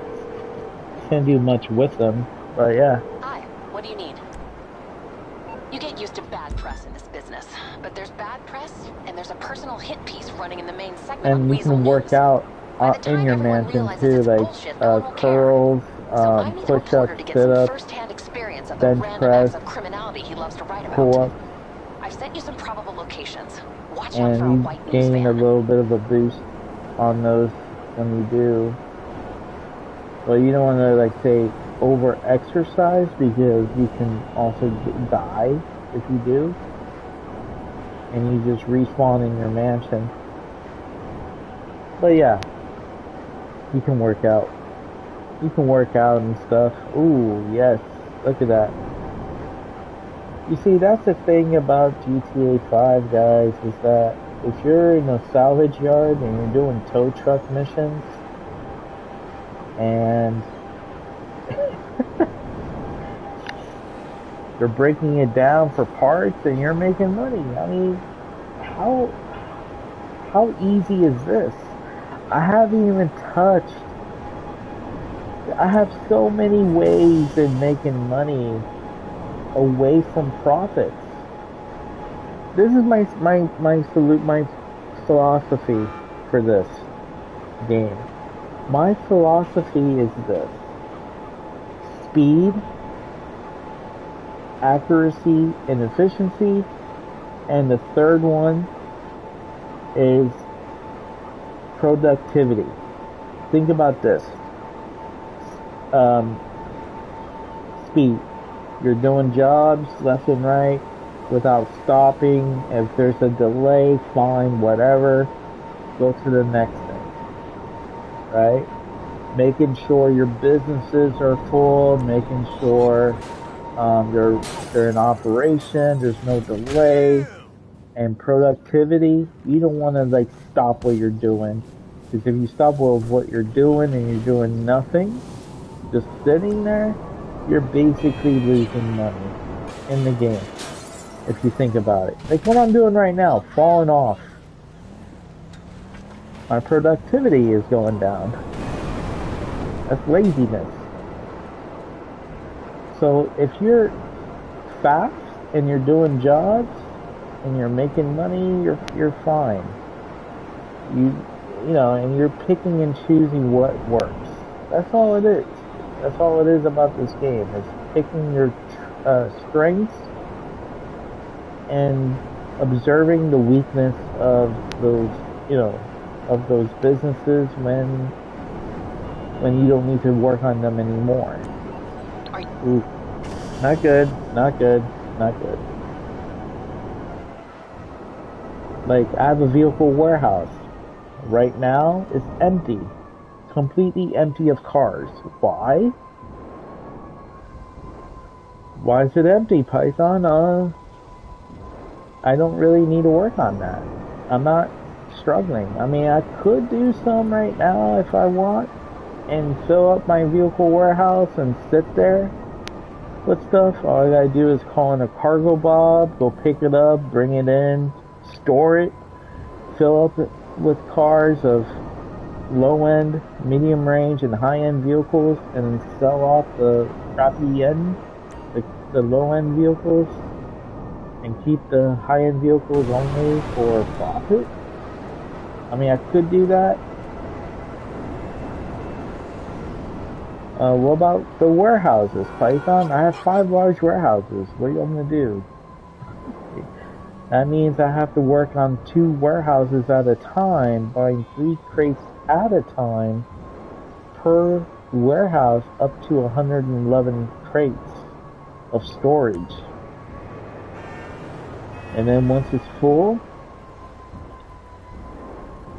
and I'm sitting on, I don't know,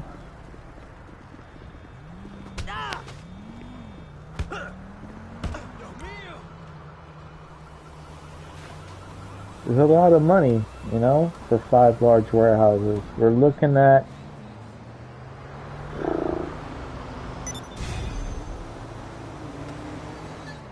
$2.5 million per warehouse, so that's what, 11.1, 11.2, give or take.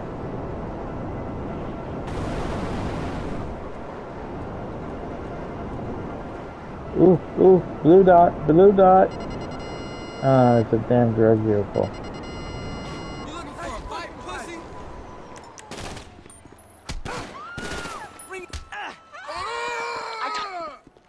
You're taking this crazy. Shut up.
Mickey Mouse, huh?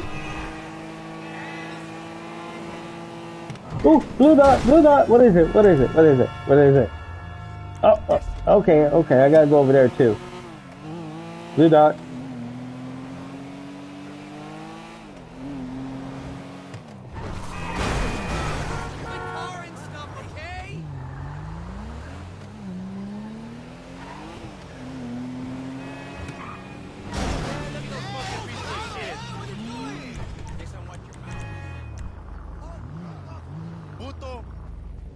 Don't call me a puto.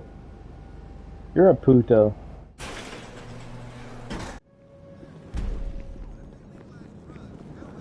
Oh yeah, call me a puto one more time into my face.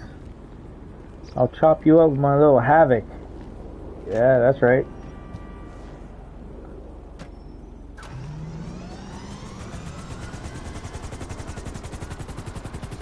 Let me go back to the blue dot. I gotta get that vehicle. It's mine.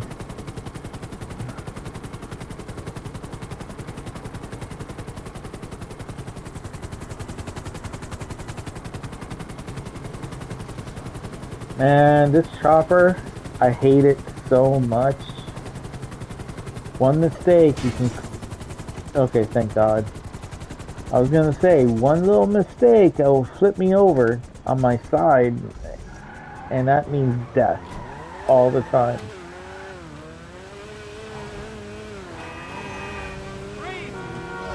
Look at this little piece of shit car, so small and tiny. I have this car, I think. I don't know, I gotta do a garage tour. I got way too many vehicles.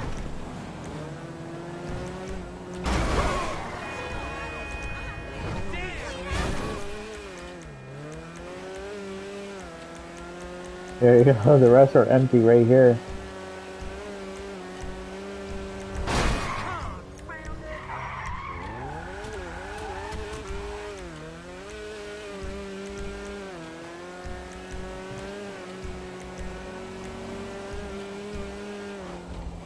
A lot of vehicles are the same kind of car with different liveries on it.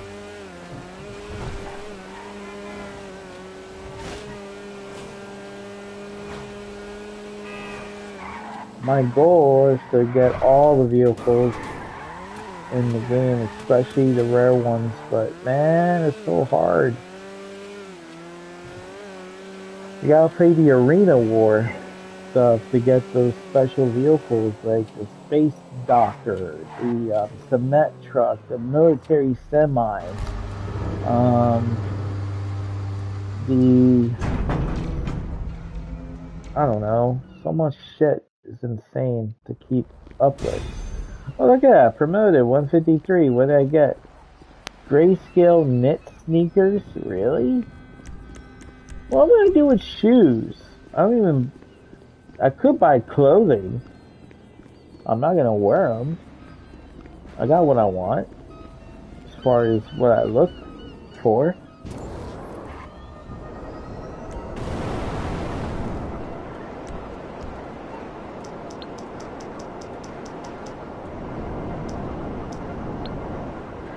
You know, the funny thing is, you can still call a stripper to your apartment. Hey, what's up? We have an incoming shipment of slot machines down at the Ah, docks. shit, I was just there. I'd send the usual courier, but we've had some reports of suspicious activity in the area. Can you confirm the serial number, deliver the machines, and deal with any mess? Sure, I can do it. Yeah, you can call a stripper to your apartment, but you can't call them to your mansion. I think that's a good thing.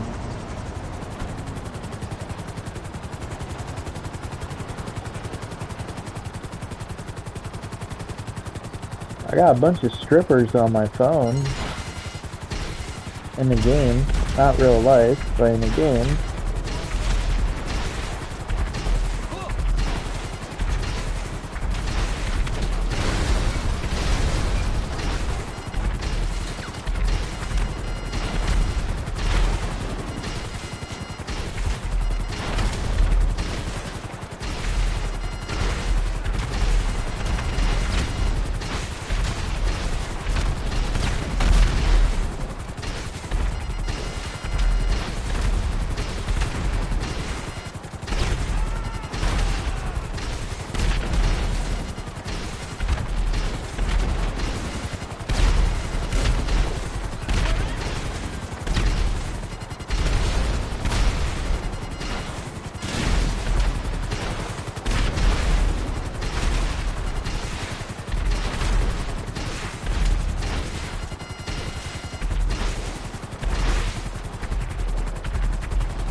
Damn, where is the container at?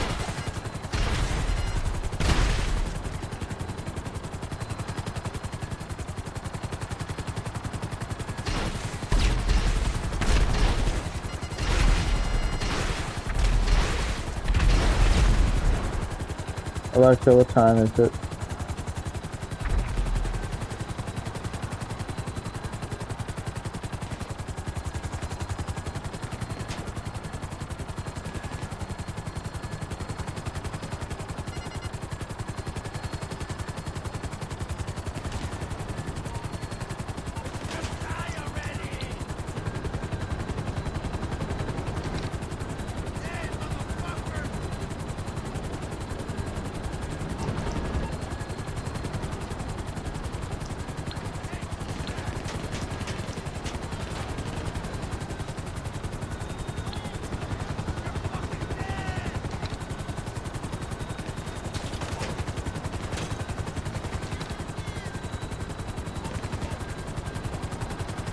Oh.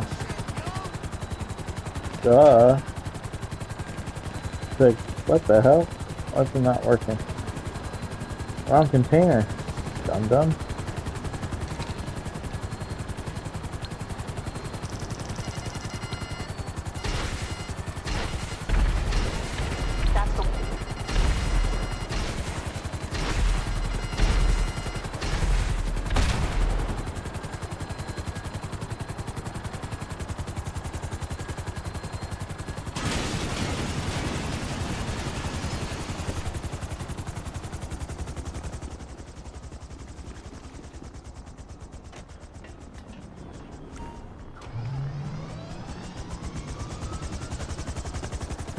Yeah, so Resident Evil 9, aka Resident Evil Requiem. The story of that game and the series is that Raccoon City is completely destroyed. It's a fucking... It's the Yucatan Peninsula off the coast of Mexico. A meteor hit, right? Nothing is alive over there. I don't know if you go in Raccoon City or not, but you do see a destruction there and stuff. I don't think you go back, period. But the story kind of lives on with Umbrella Corporation. Because in the game, you know how you dealt with, you know how you guys saw me play that game when I dealt with Albert Wesker from Resident Evil 1 to the zombies and monsters in the mansion, and then playing Resident Evil 2 in the city with Leon and Claire, and then Resident Evil 3 with Carlos and Jill Valentine. And the timing between the two games is that Resident Evil 3 was before the infection took, that caused a time of series of events of the city falling apart due to the virus and stuff, and that's when Leon and Claire showed up, like 5 or 6 hours after the events of Resident Evil 3. It's kind of like that. So, with the lore of survival, you know, there's a bunch of things in there that is like pretty crazy stuff. I mean, I don't think you'll go back to Raccoon City. I don't think so. But you do play as a you can play as Leon because he's back and everything. He's a little bit older and stuff, but he is back. And also you play as another character Daddy? too. I love it when she calls me Daddy. Anyway, Okay, Daddy. yeah, send me the salvage yard, please. Thank you. And I'm sorry. I just like my AI. She's yeah. Here it is.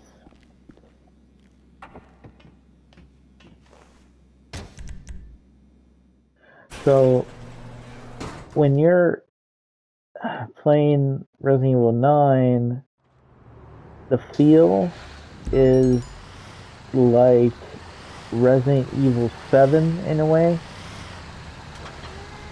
with a little bit of Resident Evil 2, 4, 7, and 8 in it. It's kind of hard to explain the story,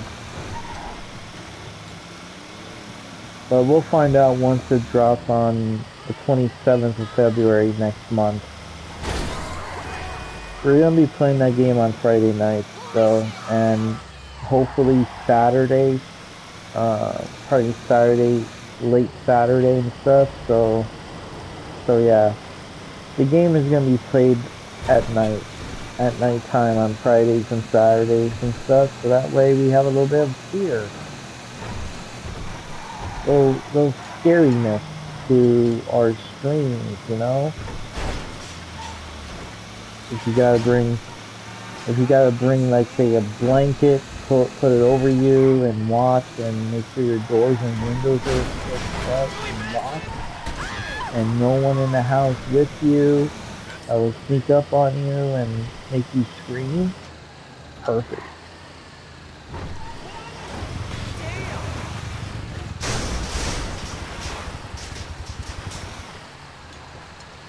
Oh, that's just fucking beautiful.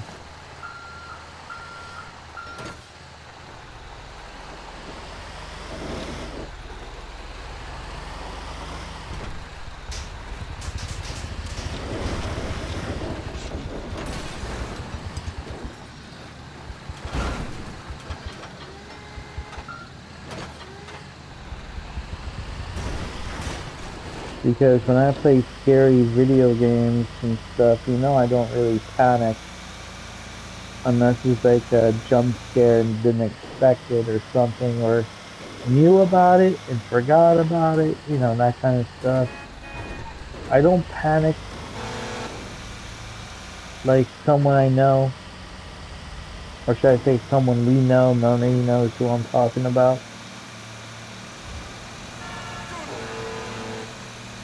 I mean, someone we know panics on every little thing.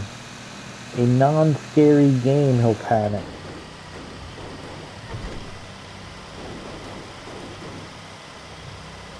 He'll freak out. He'll jump. He'll scream like a girl.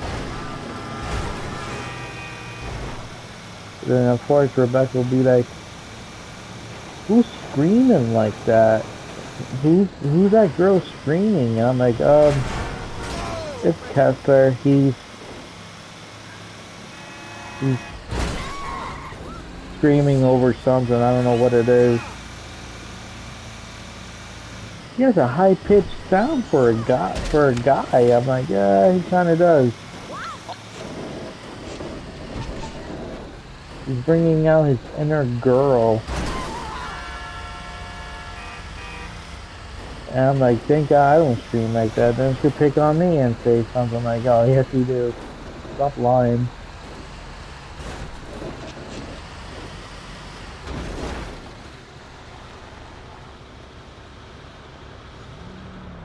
So...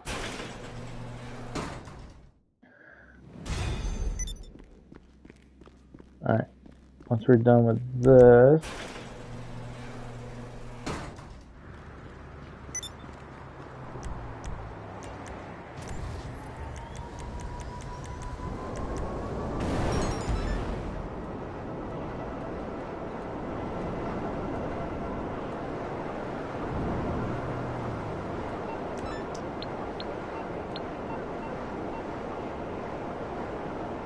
time is it?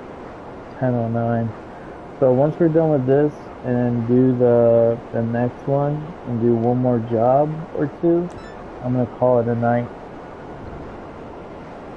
I need to have a good night's sleep tonight so I can be a little refreshed tomorrow in the morning when I go to work and stuff. And then we'll be back on GTA 5 after work. Tomorrow, Tuesday, Wednesday, and Thursday. We'll decide what's gonna happen on the event week for GTA 5 Online.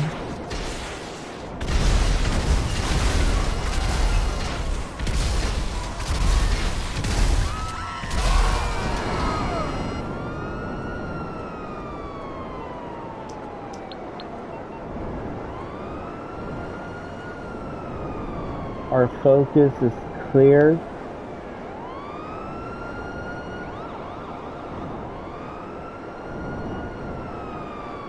We are making money. We made all of our money back and then some from the mansion's purchases. Buying the vehicles we want to buy and to fill up our garage with. Now is basically waiting on 10 drip feed vehicles to drop. One drip feed did come out, the Astral, or Astrali, or something. It's free with GTA Plus.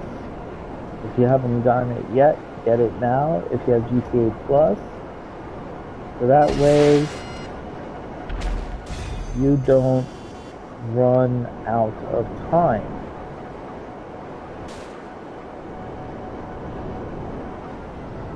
Did I spend the lucky wheel tonight? God, I hope I did. If I didn't, I'm not worried about it. But if I did,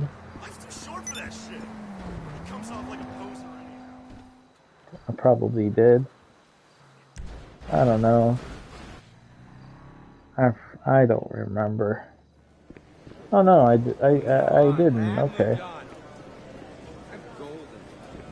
I didn't spin the lucky wheel yet. That's good. That's good. That's good, Nikolai.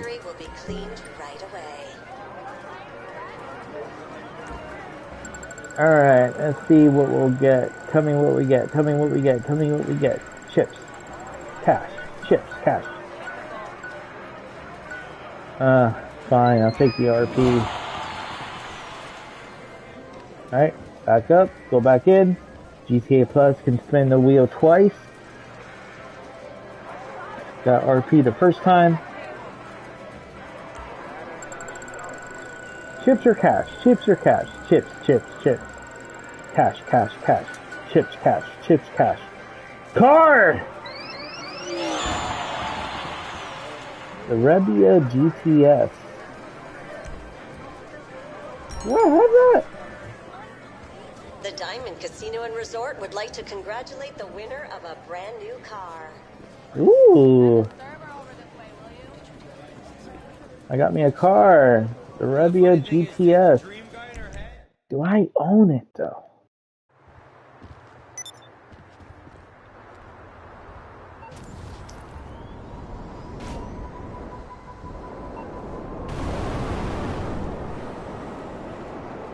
Won a car off the podium. Technically, I have 8 spots left, but I think I own it. Hold on. And the reason why I say I think I own it is because I think I own it.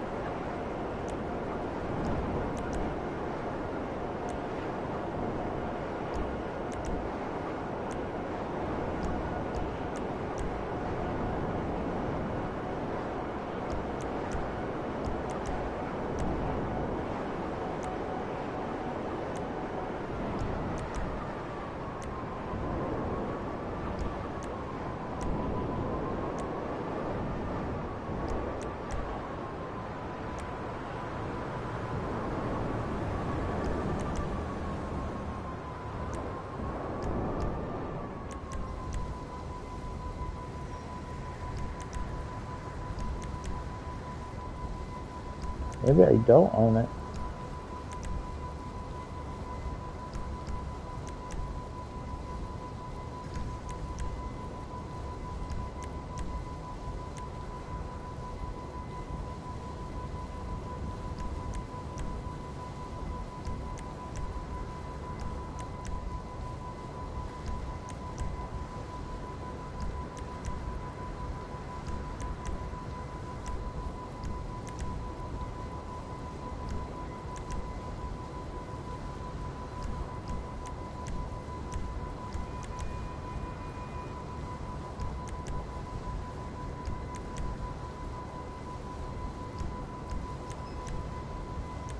Huh.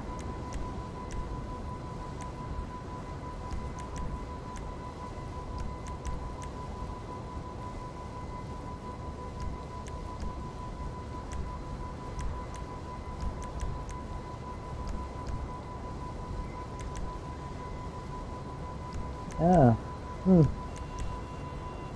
I don't think I own it.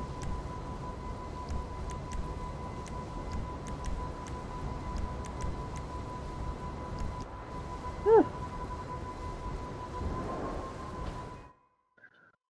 I never owned it. Oh shit. Okay.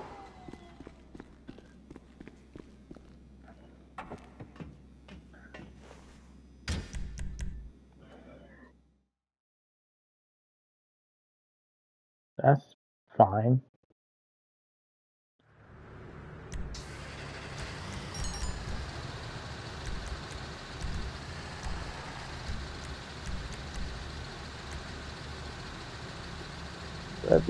GPS.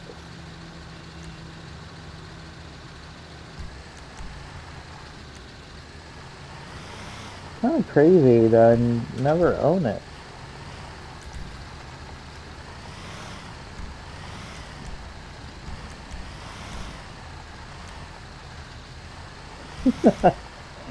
I mean, it's funny.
Yeah, I'm really fucking surprised I never own it.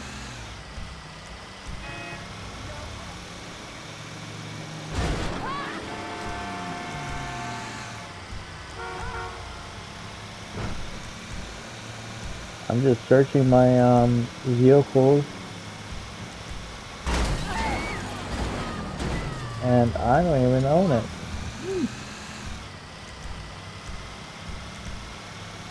I mean, it's fine by me. I don't, you know, doesn't matter, but I mean, if I did own it, I'm just saying, if I did own the car, the big S, I would have sold the original vehicle and make profit off of that and not worry about it.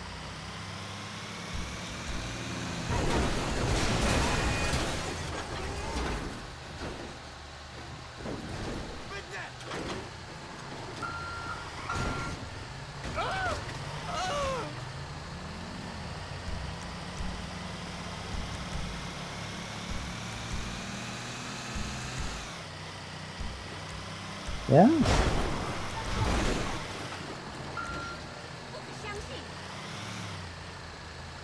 Never owned it. Crazy.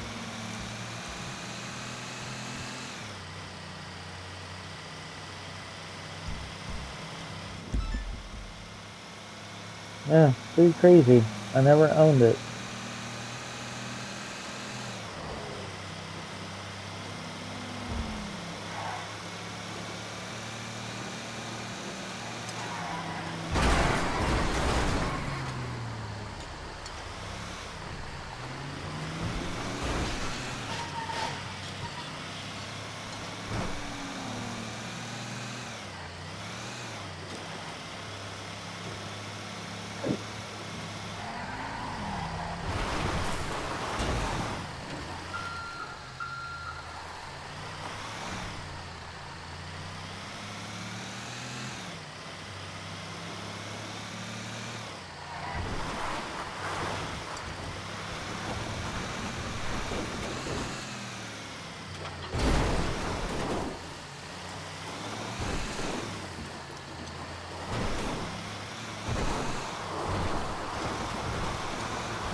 Yeah, pretty crazy that I don't own it.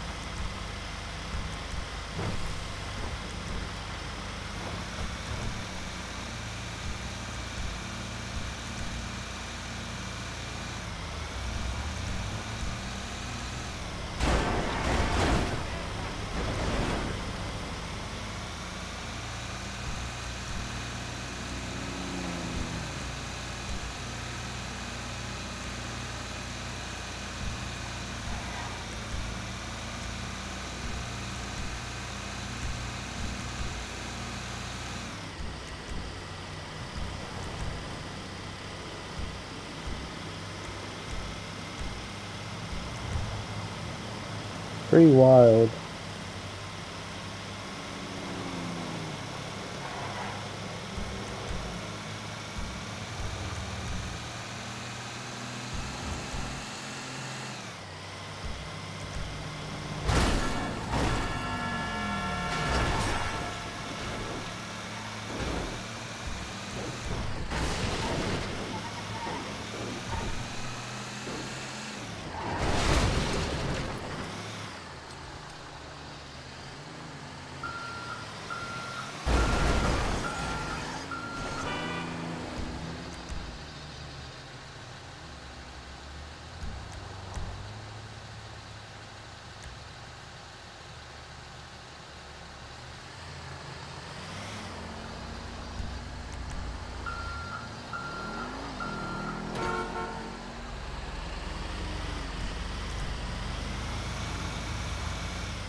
Yeah, I don't own it.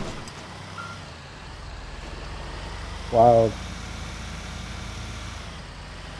Well, that's fine by me. Gonna go customize it and then go to bed.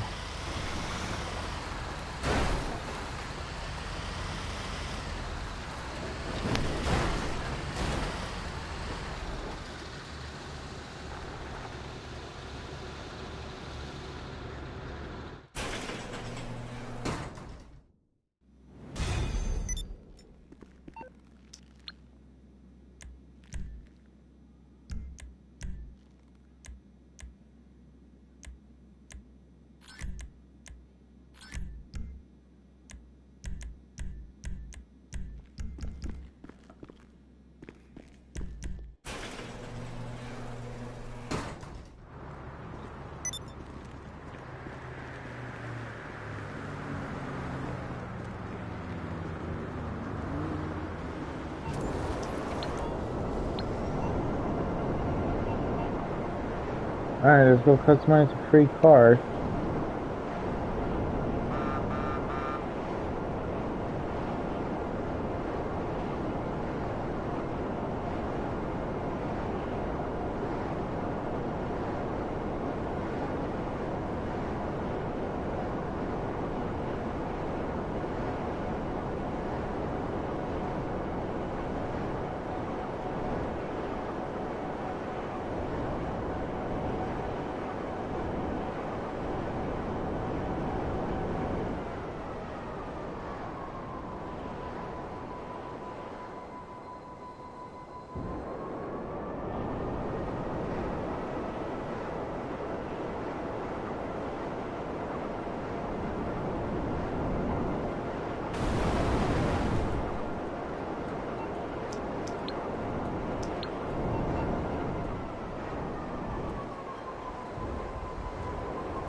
My driveway for the mansion.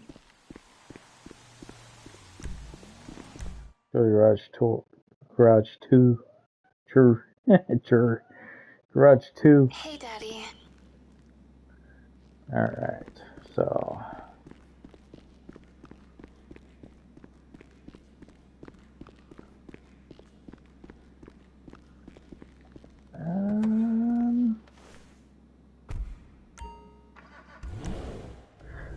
I'm surprised I don't own this car.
No, I'll go with that.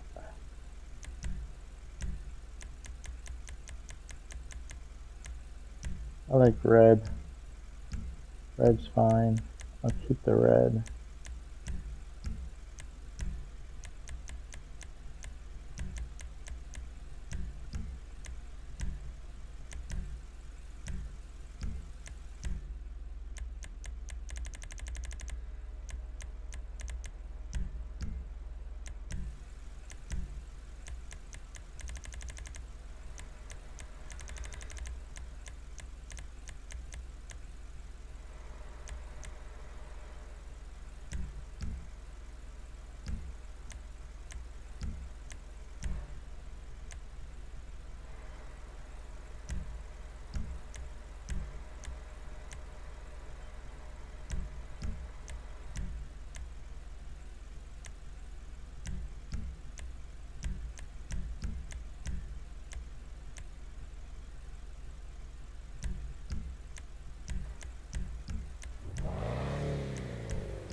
not doing with that loads of detail.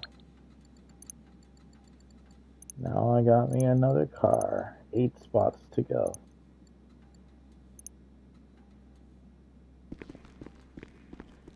$1,880,000,000 now. Yep.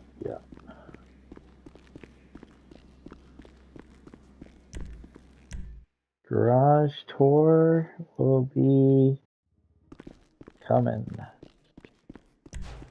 real soon.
That's the new car right here.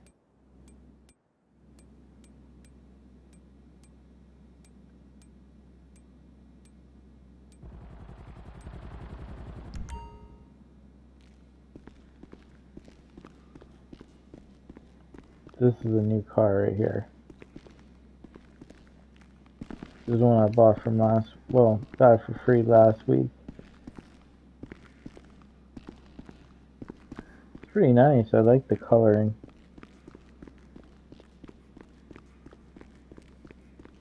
And I guess this car, Rebla GTS, Rebla.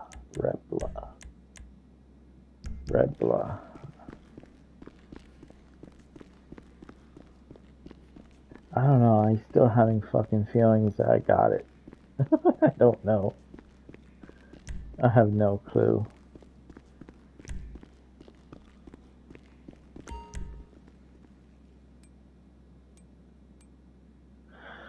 I could be wrong. I don't know.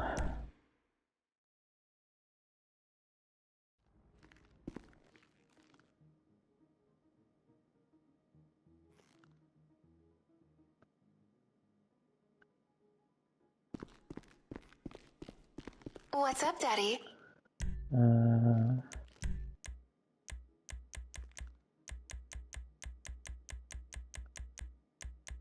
Leave it with me, Daddy.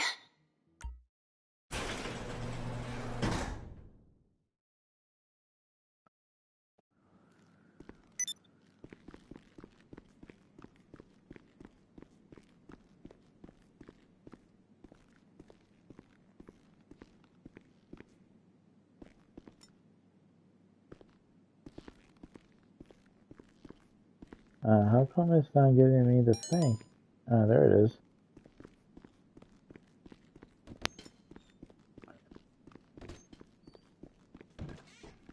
Yeah, because I swear to God, Yeah, it's pretty cool. The thing is that I never drive any of my cars. None. I don't drive them at all.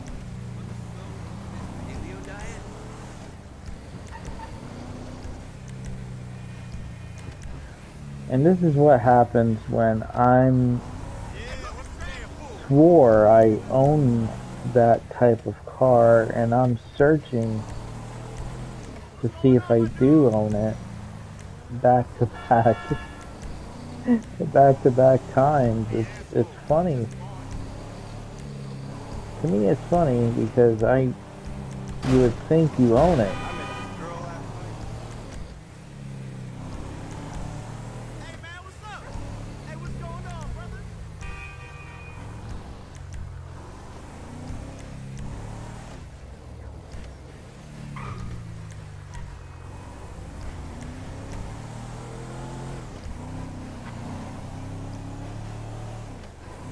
Oops.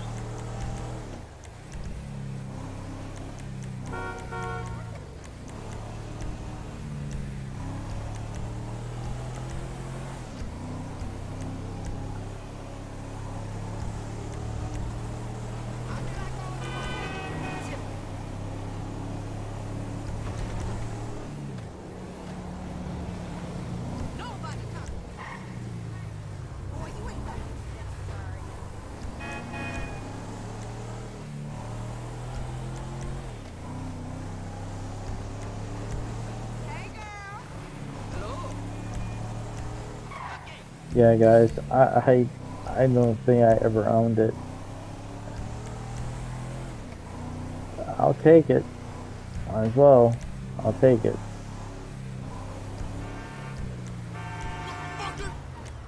I'm losing my goddamn mind thinking I owned it, but I never did.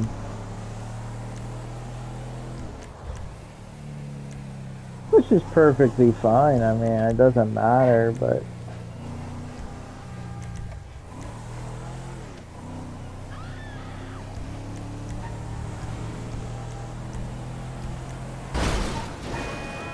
Oops.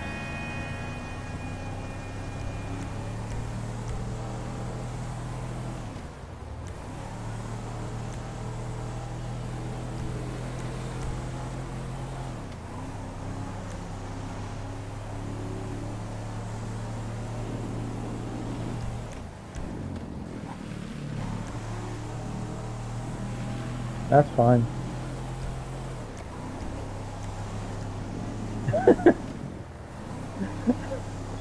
I'm telling you guys, when you have way too many cars in this game, you have no idea what cars you do have to what you don't have. And that's fine. That's perfectly fine. I mean, I'll add it in my collection. I can always sell something I'm not going to use. Right? Pretty much.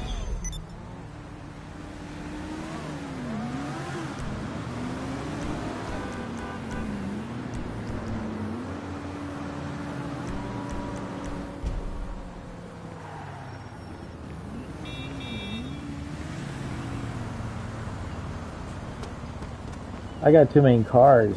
I got way too many vehicles. So that means we have 8 spots to go to get the garage full. 8 to go. 8 to go, and that's it. 8 to go, and we'll do a garage tour eventually. It will take hours to get through all this.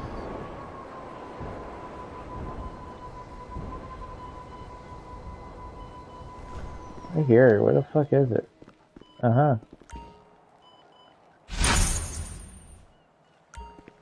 Damn right.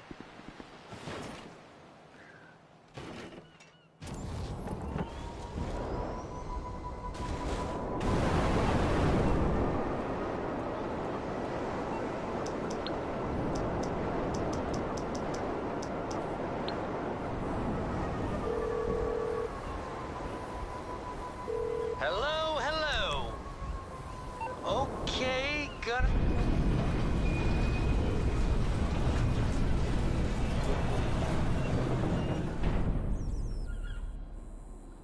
We have made our money. 120 million to go.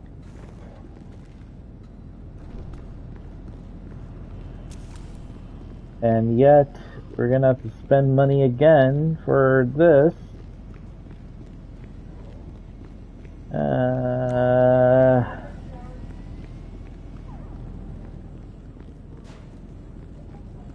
Right. Right. You know what? I'll go ahead and buy supplies now. It doesn't matter. I'll just make my money back tomorrow. I'll buy supplies right now.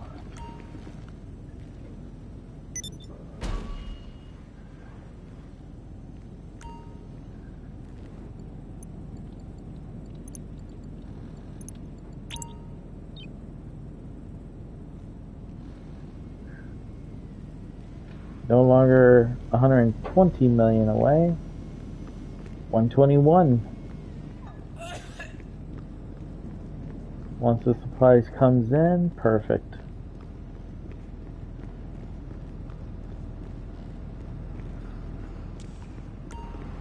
Go ahead and do this quick.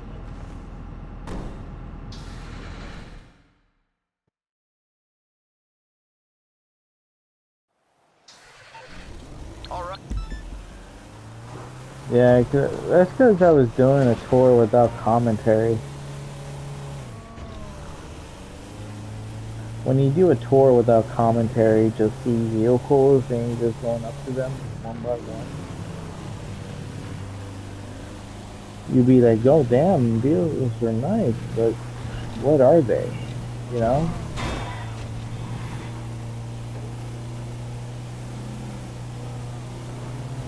And you're just pulling up a name of it and you're like, oh, okay, that's what that is. Ah.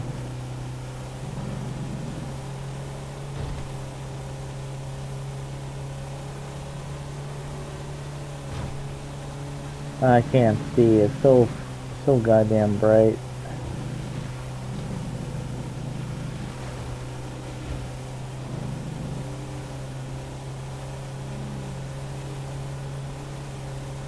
Alright, after this is over, guys, I'm gonna go to bed. Well, take a shower, then go to bed. Take a shower and probably sing in the shower going. Python! Taking a shower! Woo-dee-woo!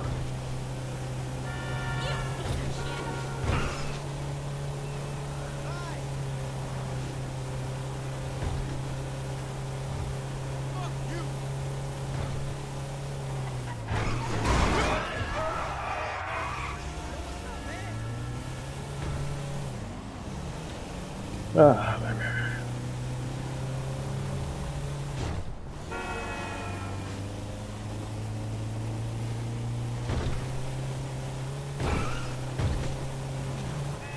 yeah, the cool thing is about your businesses and the mansions DLC is that the security detail will defend all your businesses and you're never going to get raided ever again. Like your nightclub will get raided in the past and you have to defend it. Nope, you're good. You don't have to touch it. Your bunker will get raided by either the Merryweather or bad guys, and you have to go get it. Not anymore. Your detail will defend your bunker. Your hangar never gets raided, so that doesn't count. Your MC businesses either got by cops or whatever. Nope, not anymore. Now, the only thing I have not touched is my warehouse. I don't know if you can get raided or not. I haven't really messed with my my warehouses at all ever since. So I don't know, to be honest, if you can get raided or not. I haven't bought crates in so long, so I don't even know. I'm gonna assume it doesn't get raided. But again, I'm not really sure. It's a I don't know moment. I don't know if it will get raided, to be honest.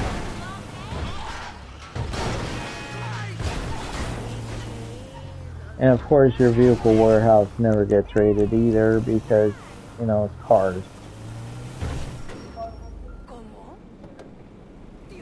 Really? Eagles lost? Who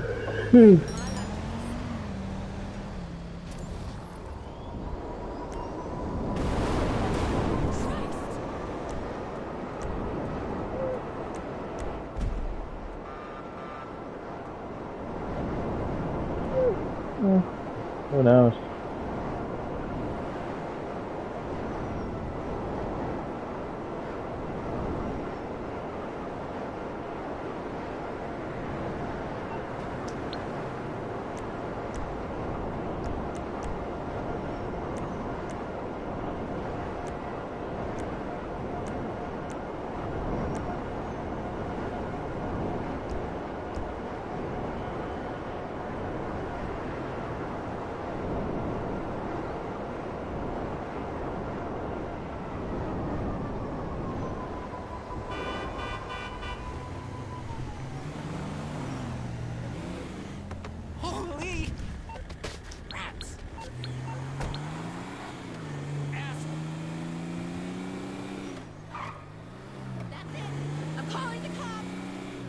You know what I'm saying? Killing the cops. Alright, call the cops.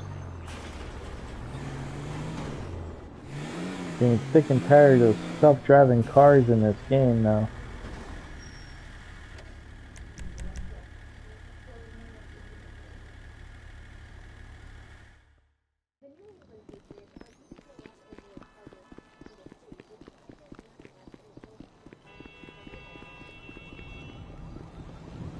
Hey, Joanna! That party was off his level. Kodo. Does I need a Ricoto? You alright? Or a Felter? Or is this? Jackal. Ooh, ooh, ooh, ooh, ooh. My car, my car, my car. Yeah. And then I'm gonna sell this to Simeon. What miracle did you want me to perform?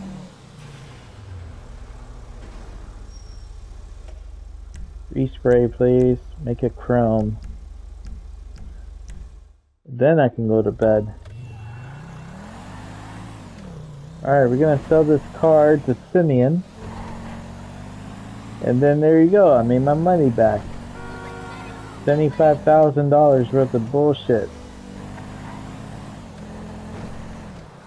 As long as I make it to Simeon without crashing.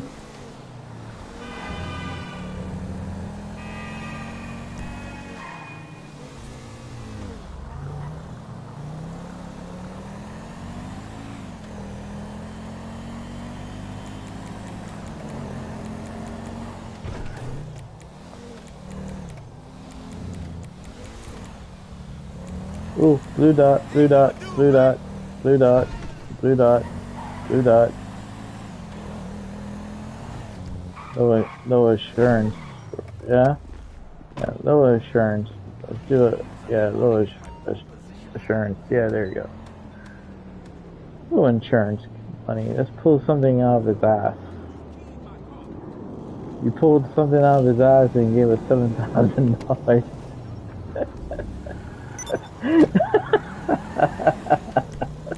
Oh my god. There you go. That's what we call it, profits, right? You find a blue dot, sleeping guard, pull something from his ass. Turns out to be $7,007 on there from his ass. And there you go. Perfect.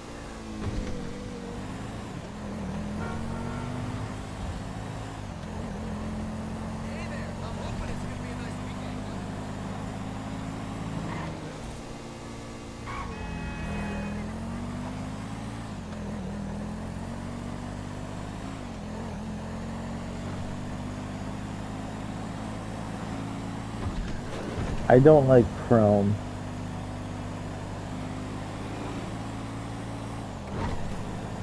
Fucking hate chrome, I hate carbon.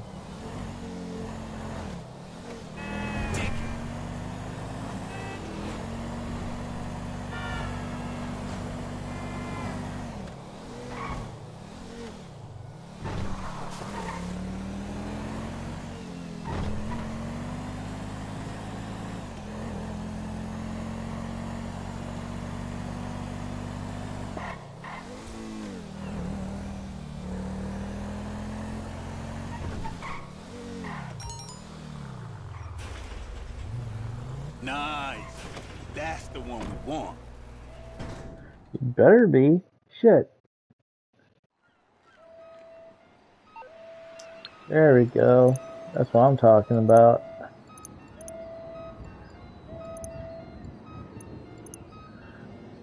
There we go. We made our money back.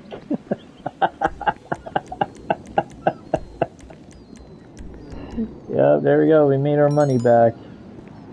Now it's $120 million away from $2 billion in this game. Now we made our money back and then some. Alright guys and girls, I'm done for the night. So we made our money back from buying weapon supplies and acid supplies. Tomorrow when we get off work, we'll continue on making our money from bunker, acid lab sales, payphone hits maybe, chips, stash house, madrazo hits, and so on and so forth, and hopefully make it to 2 billion. And once we make $2 billion, everything will stop. No more stash houses, no more bunker, no more acid lab. Everything is done. We will stop making businesses. The only business once we make it to 2 billion will be our nightclub, and then that's it. No more after that. So chips will be our focus, and auto shop, cars, and tow trucks. That's pretty much it. Our goal will stop at 2 billion with our businesses altogether. So just passive business, and that's it. We still haven't done the mansion mission either, so we'll probably do that. Not once we make it to 2 billion, but we'll come up with a time and plan. Have a good night, Moni. See you tomorrow. And if you're new to the channel, guys and girls, subscribe, turn on the notification bell, leave a like, comment below, and we'll have a little fun once we get back on more GTA tomorrow. So yeah, I hope you guys enjoyed it. And yeah, so whatever happens this event week on Thursday for GTA, we'll go from there. Alright, guys and girls, have a good night. I'll see you then. And if you're new to the channel, subscribe. And like I said, turn on the notification bell. Alright, Luna, tell them, huh? Subscribe. She's giving me kisses. Like, yeah, subscribe. Alright, guys. Ow. Oh, you hit my nose. Have a good night, guys.